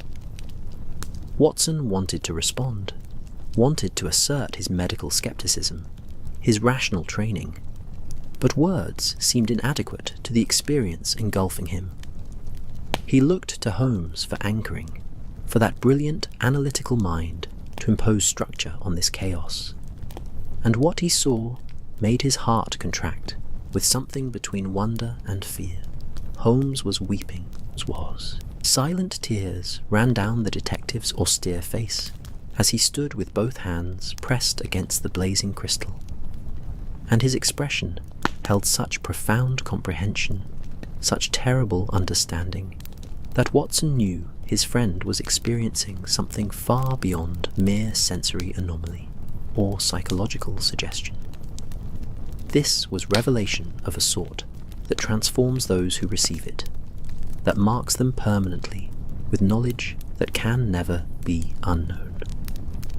The moment stretched, expanded, seemed to contain within itself entire lifetimes of experience, compressed into seconds, or perhaps infinity. Watson could no longer distinguish between the two measurements. The chamber filled with light that had no source, with sound that bypassed ears to resonate directly in consciousness, with presences that were not ghosts, but memories made tangible, possibilities made manifest, futures and pasts bleeding through the membrane that normally kept them separate from the eternal now. And then, with the suddenness of a soap bubble bursting, it ended. Time resumed its normal flow. The water fell back into its channels. The frost vanished from the walls, and the chamber returned to being merely a spherical space beneath an ancient church, rather than a doorway between different modes of existence. The 5 participants around the pillar staggered, some falling to their knees, and Watson rushed forward with his medical bag, his training reasserting itself, his hands performing familiar examinations, while his mind struggled to process what he had just witnessed. Holmes had collapsed against the pillar, his forehead resting against the crystal. And when Watson reached him, the detective looked up with eyes that held knowledge Watson knew he would never fully share, could never adequately translate into words. It was real. Holmes whispered hoarsely, "Whatever our explanations, whatever mechanisms we devise to account for what occurred, the experience itself was real. I saw, Watson. I saw everything at once, the entire pattern, and I understand now why the cult sealed this chamber. Not because the knowledge is dangerous, but because once perceived, it can never be unperceived, and the weight of that understanding. He did not complete the sentence, perhaps could not, and Watson simply held his friend steady as the morning light began filtering down from above, as the ordinary world reasserted its claims, as 5 people who had stood together in a place where time collapsed into singularity began the slow, difficult journey of returning to sequential consciousness and trying to explain to themselves what they had experienced in that eternal moment beneath London's ancient stones. Recovery happened in fragments, like consciousness reassembling itself after anesthesia. Pieces of awareness returning one by one, until something approximating normal perception had been restored. Watson spent the next hour in what could only be described as medical triage, checking pulses and pupils, monitoring breathing patterns, ensuring that all 5 participants had survived their encounter with whatever the ritual had conjured. Physically, they appeared unharmed, elevated heart rates returning gradually to baseline, body temperatures normalizing, no signs of seizure or stroke, or the other catastrophic outcomes Watson had feared. But something in their eyes had changed, a quality of distance, or perhaps depth, as if they had travelled somewhere very far and returned carrying fragments of that journey in their gaze. Dr. Ashworth sat with her back against the curved wall, her grey hair escaped from its severe bun, her face holding an expression of serene exhaustion. "I have spent 30 years studying these traditions," she said quietly, speaking to no one in particular, or perhaps to everyone. Reading texts, analysing symbols, constructing theories about what the ancients meant by temporal transcendence. And now that I have experienced it directly, I find myself less certain of everything I thought I knew. Language fails. The categories we use to organise experience, past, present, future, memory, perception, imagination, they dissolve when confronted with what we witnessed. How does one speak about the ineffable without reducing it to mere metaphor? Professor Cartwright had retrieved his notebook and was making shaky notes, his elderly hands trembling with fatigue, but his mind clearly engaged in the scholar's eternal task of documentation and analysis. The astronomical alignment was precise to the second, he murmured, calculating even now. And the subjective experience correlated exactly with the moment of optimal celestial geometry. Whatever occurred, it was not random hallucination or group hysteria, but responded to objective external conditions. That suggests mechanism, suggests reproducibility, suggests... He paused, seeming to realize the implications. Suggests that we have opened a door that others will inevitably walk through, for good or for ill.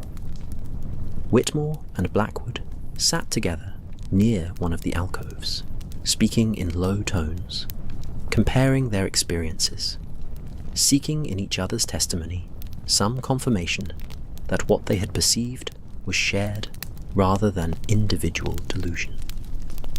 Watson listened as they described seeing their lives entire, every moment from birth to death, available simultaneously, not as memory or prophecy, but as present reality, as if consciousness had expanded to encompass the full span of personal existence in a single eternal now. Holmes remained at the crystal pillar, one hand still resting on its surface, though the blazing light had faded to its previous gentle glow. Watson approached his friend carefully, noting the tension in Holmes's shoulders, the way his breathing had settled into deep, meditative rhythm. "Holmes, we should go. Dawn has fully broken. It must be past 7 o'clock. The watchers outside will be wondering, and we have our documentation to review. The detective turned, and Watson saw that his face had composed itself into its usual mask of controlled intellect. Yet beneath that familiar surface, something had fundamentally shifted. Yes, of course. The cameras recorded throughout, and the phonograph captured the acoustic phenomena. We have temperature readings, barometric measurements, electromagnetic data. All the objective correlates to correlate with our subjective reports. He spoke the words correctly, professionally, but Watson heard the hollowness in them, the sense that such documentation could never adequately capture what had truly occurred. They gathered the equipment, dismantled the recording apparatus, collected the instruments and their readings. The water in the floor channels had ceased its glowing, returning to simple clarity, and the chamber had become once more merely a remarkable architectural achievement rather than a doorway to impossible perception.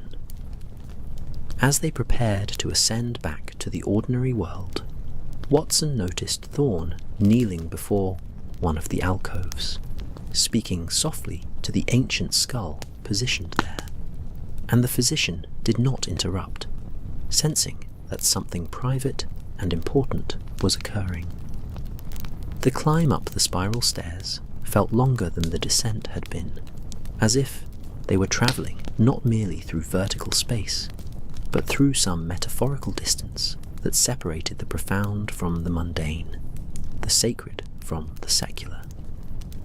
They emerged into the main chamber, then climbed again to the temple church proper, where morning light streamed through the stained glass windows, painting the floor with patterns of coloured radiance that seemed simple and beautiful after the overwhelming geometries below. Jessup waited near the entrance, his relief at seeing them emerge evident on his weathered face. "Thank the Lord you are all unharmed," he said, crossing himself with automatic devotion. The watchers outside dispersed an hour ago, all at once, as if receiving some signal, simply turned and walked away in different directions. And the church bells have been silent since, though I confess I check the ropes every quarter hour to ensure they remain still. Holmes thanked the elderly verger, pressed a generous payment into his reluctant hands, and extracted a promise that the lower chambers would be resealed immediately. The official barriers restored. What we discovered there should not be easily accessible, Holmes said quietly. The knowledge is genuine, the phenomena real, but the risks to unprepared minds are considerable. Let it return to the status of historical curiosity, sealed and protected until such time as we better understand the mechanisms involved.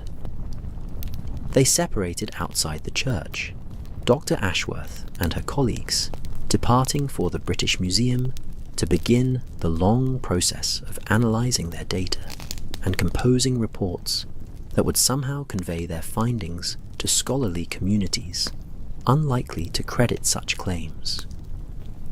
Blackwood accompanied them, his face still holding that expression of wonder, mixed with uncertainty, a man who had sought ancient wisdom and found it more transformative than he had anticipated.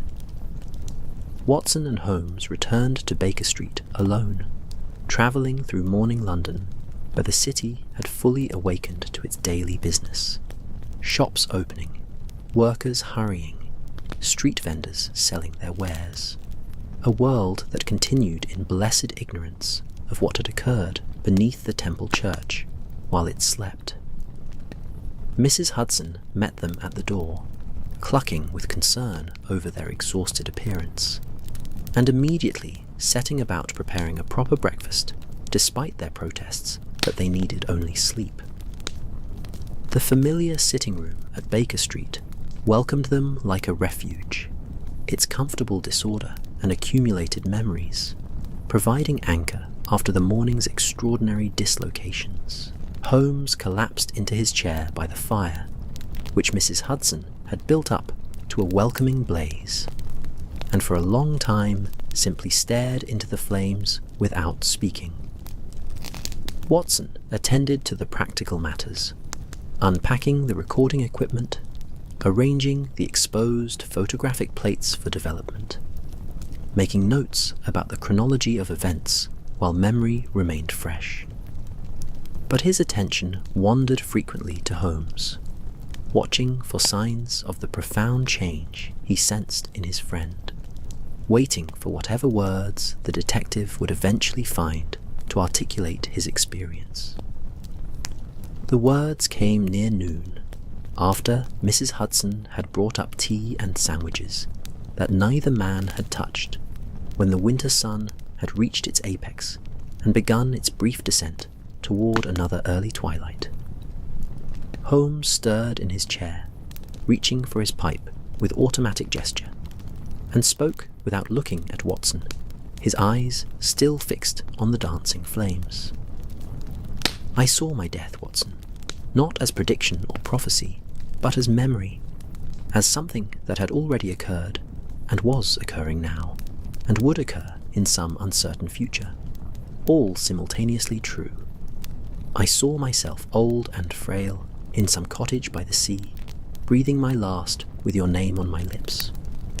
And I saw alternative deaths, a bullet in Reichenbach's spray, poison from a case gone wrong, simple age claiming me in this very chair, all equally real, all equally present, all existing in that eternal moment where time's arrow dissolves into infinite possibility."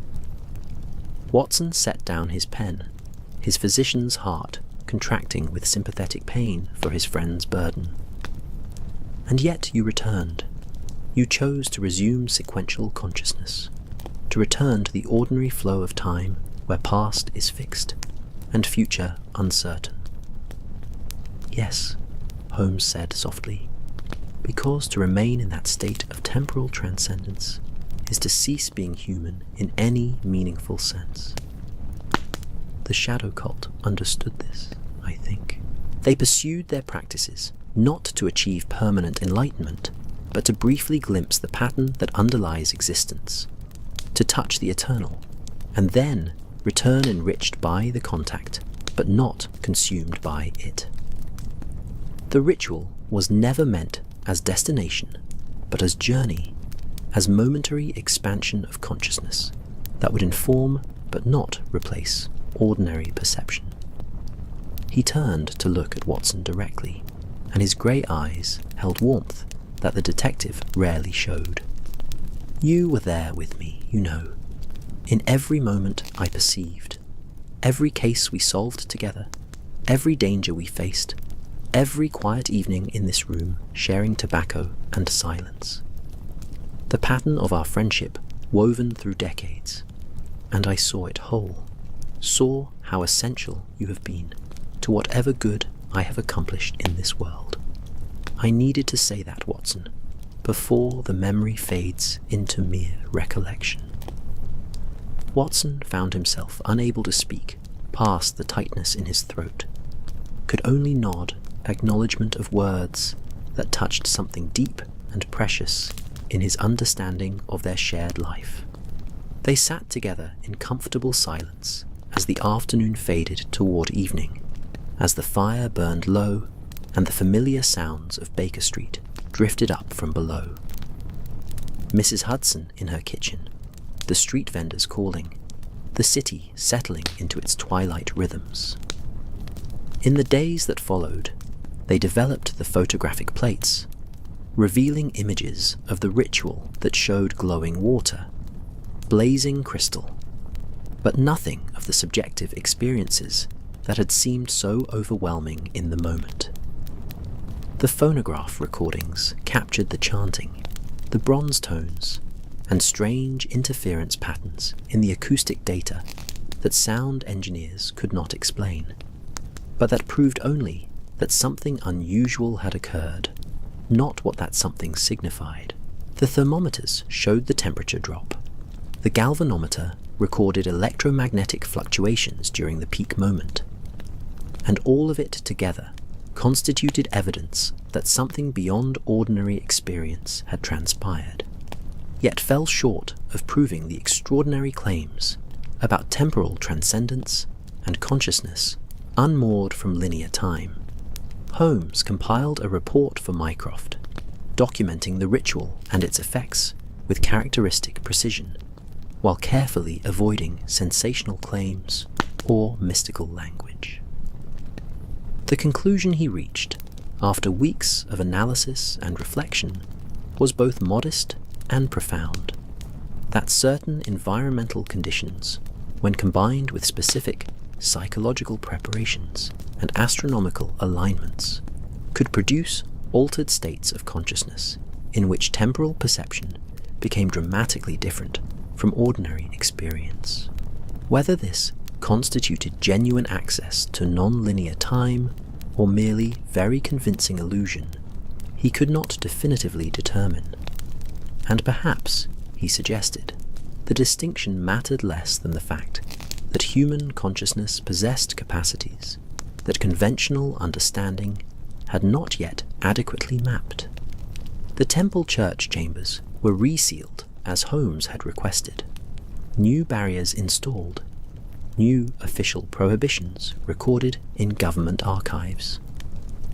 Dr. Ashworth and her colleagues published carefully worded papers about their findings in obscure journals of comparative religion and consciousness studies, where they were largely ignored by mainstream science, but found interested audiences among those who had always suspected that reality possessed more dimensions than materialism acknowledged. Professor Blackwood returned to his teaching, though students noticed a change in him, a depth of presence, a quality of attention that suggested experience beyond the merely academic. And Dr. Thorne, after several weeks of rest and recovery, resumed his own research with renewed purpose, but also with new humility, having learned that the pursuit of extraordinary knowledge came with costs that could not always be anticipated or easily borne. As for Watson, he committed the experience to paper as best he could, knowing that words would always fall short of conveying what had truly occurred, but feeling nonetheless the obligation to witness, to testify, to preserve in narrative form the strange case of the shadow cult of London and the winter solstice ritual that had opened a door between times. He wrote late into winter evenings, while Holmes played melancholy airs on his violin or sat absorbed in chemical experiments, while snow fell softly on Baker Street, and the world outside their windows moved through its ordinary days and nights, unaware of the mysteries that persisted beneath the surface of the everyday. And now, dear listener, our story draws to its close. The mystery has been investigated, the ancient ritual attempted, the door briefly opened, and then gently closed again. Whether what Holmes and the others experienced was objective reality or elaborate subjective phenomenon remains, perhaps appropriately, uncertain.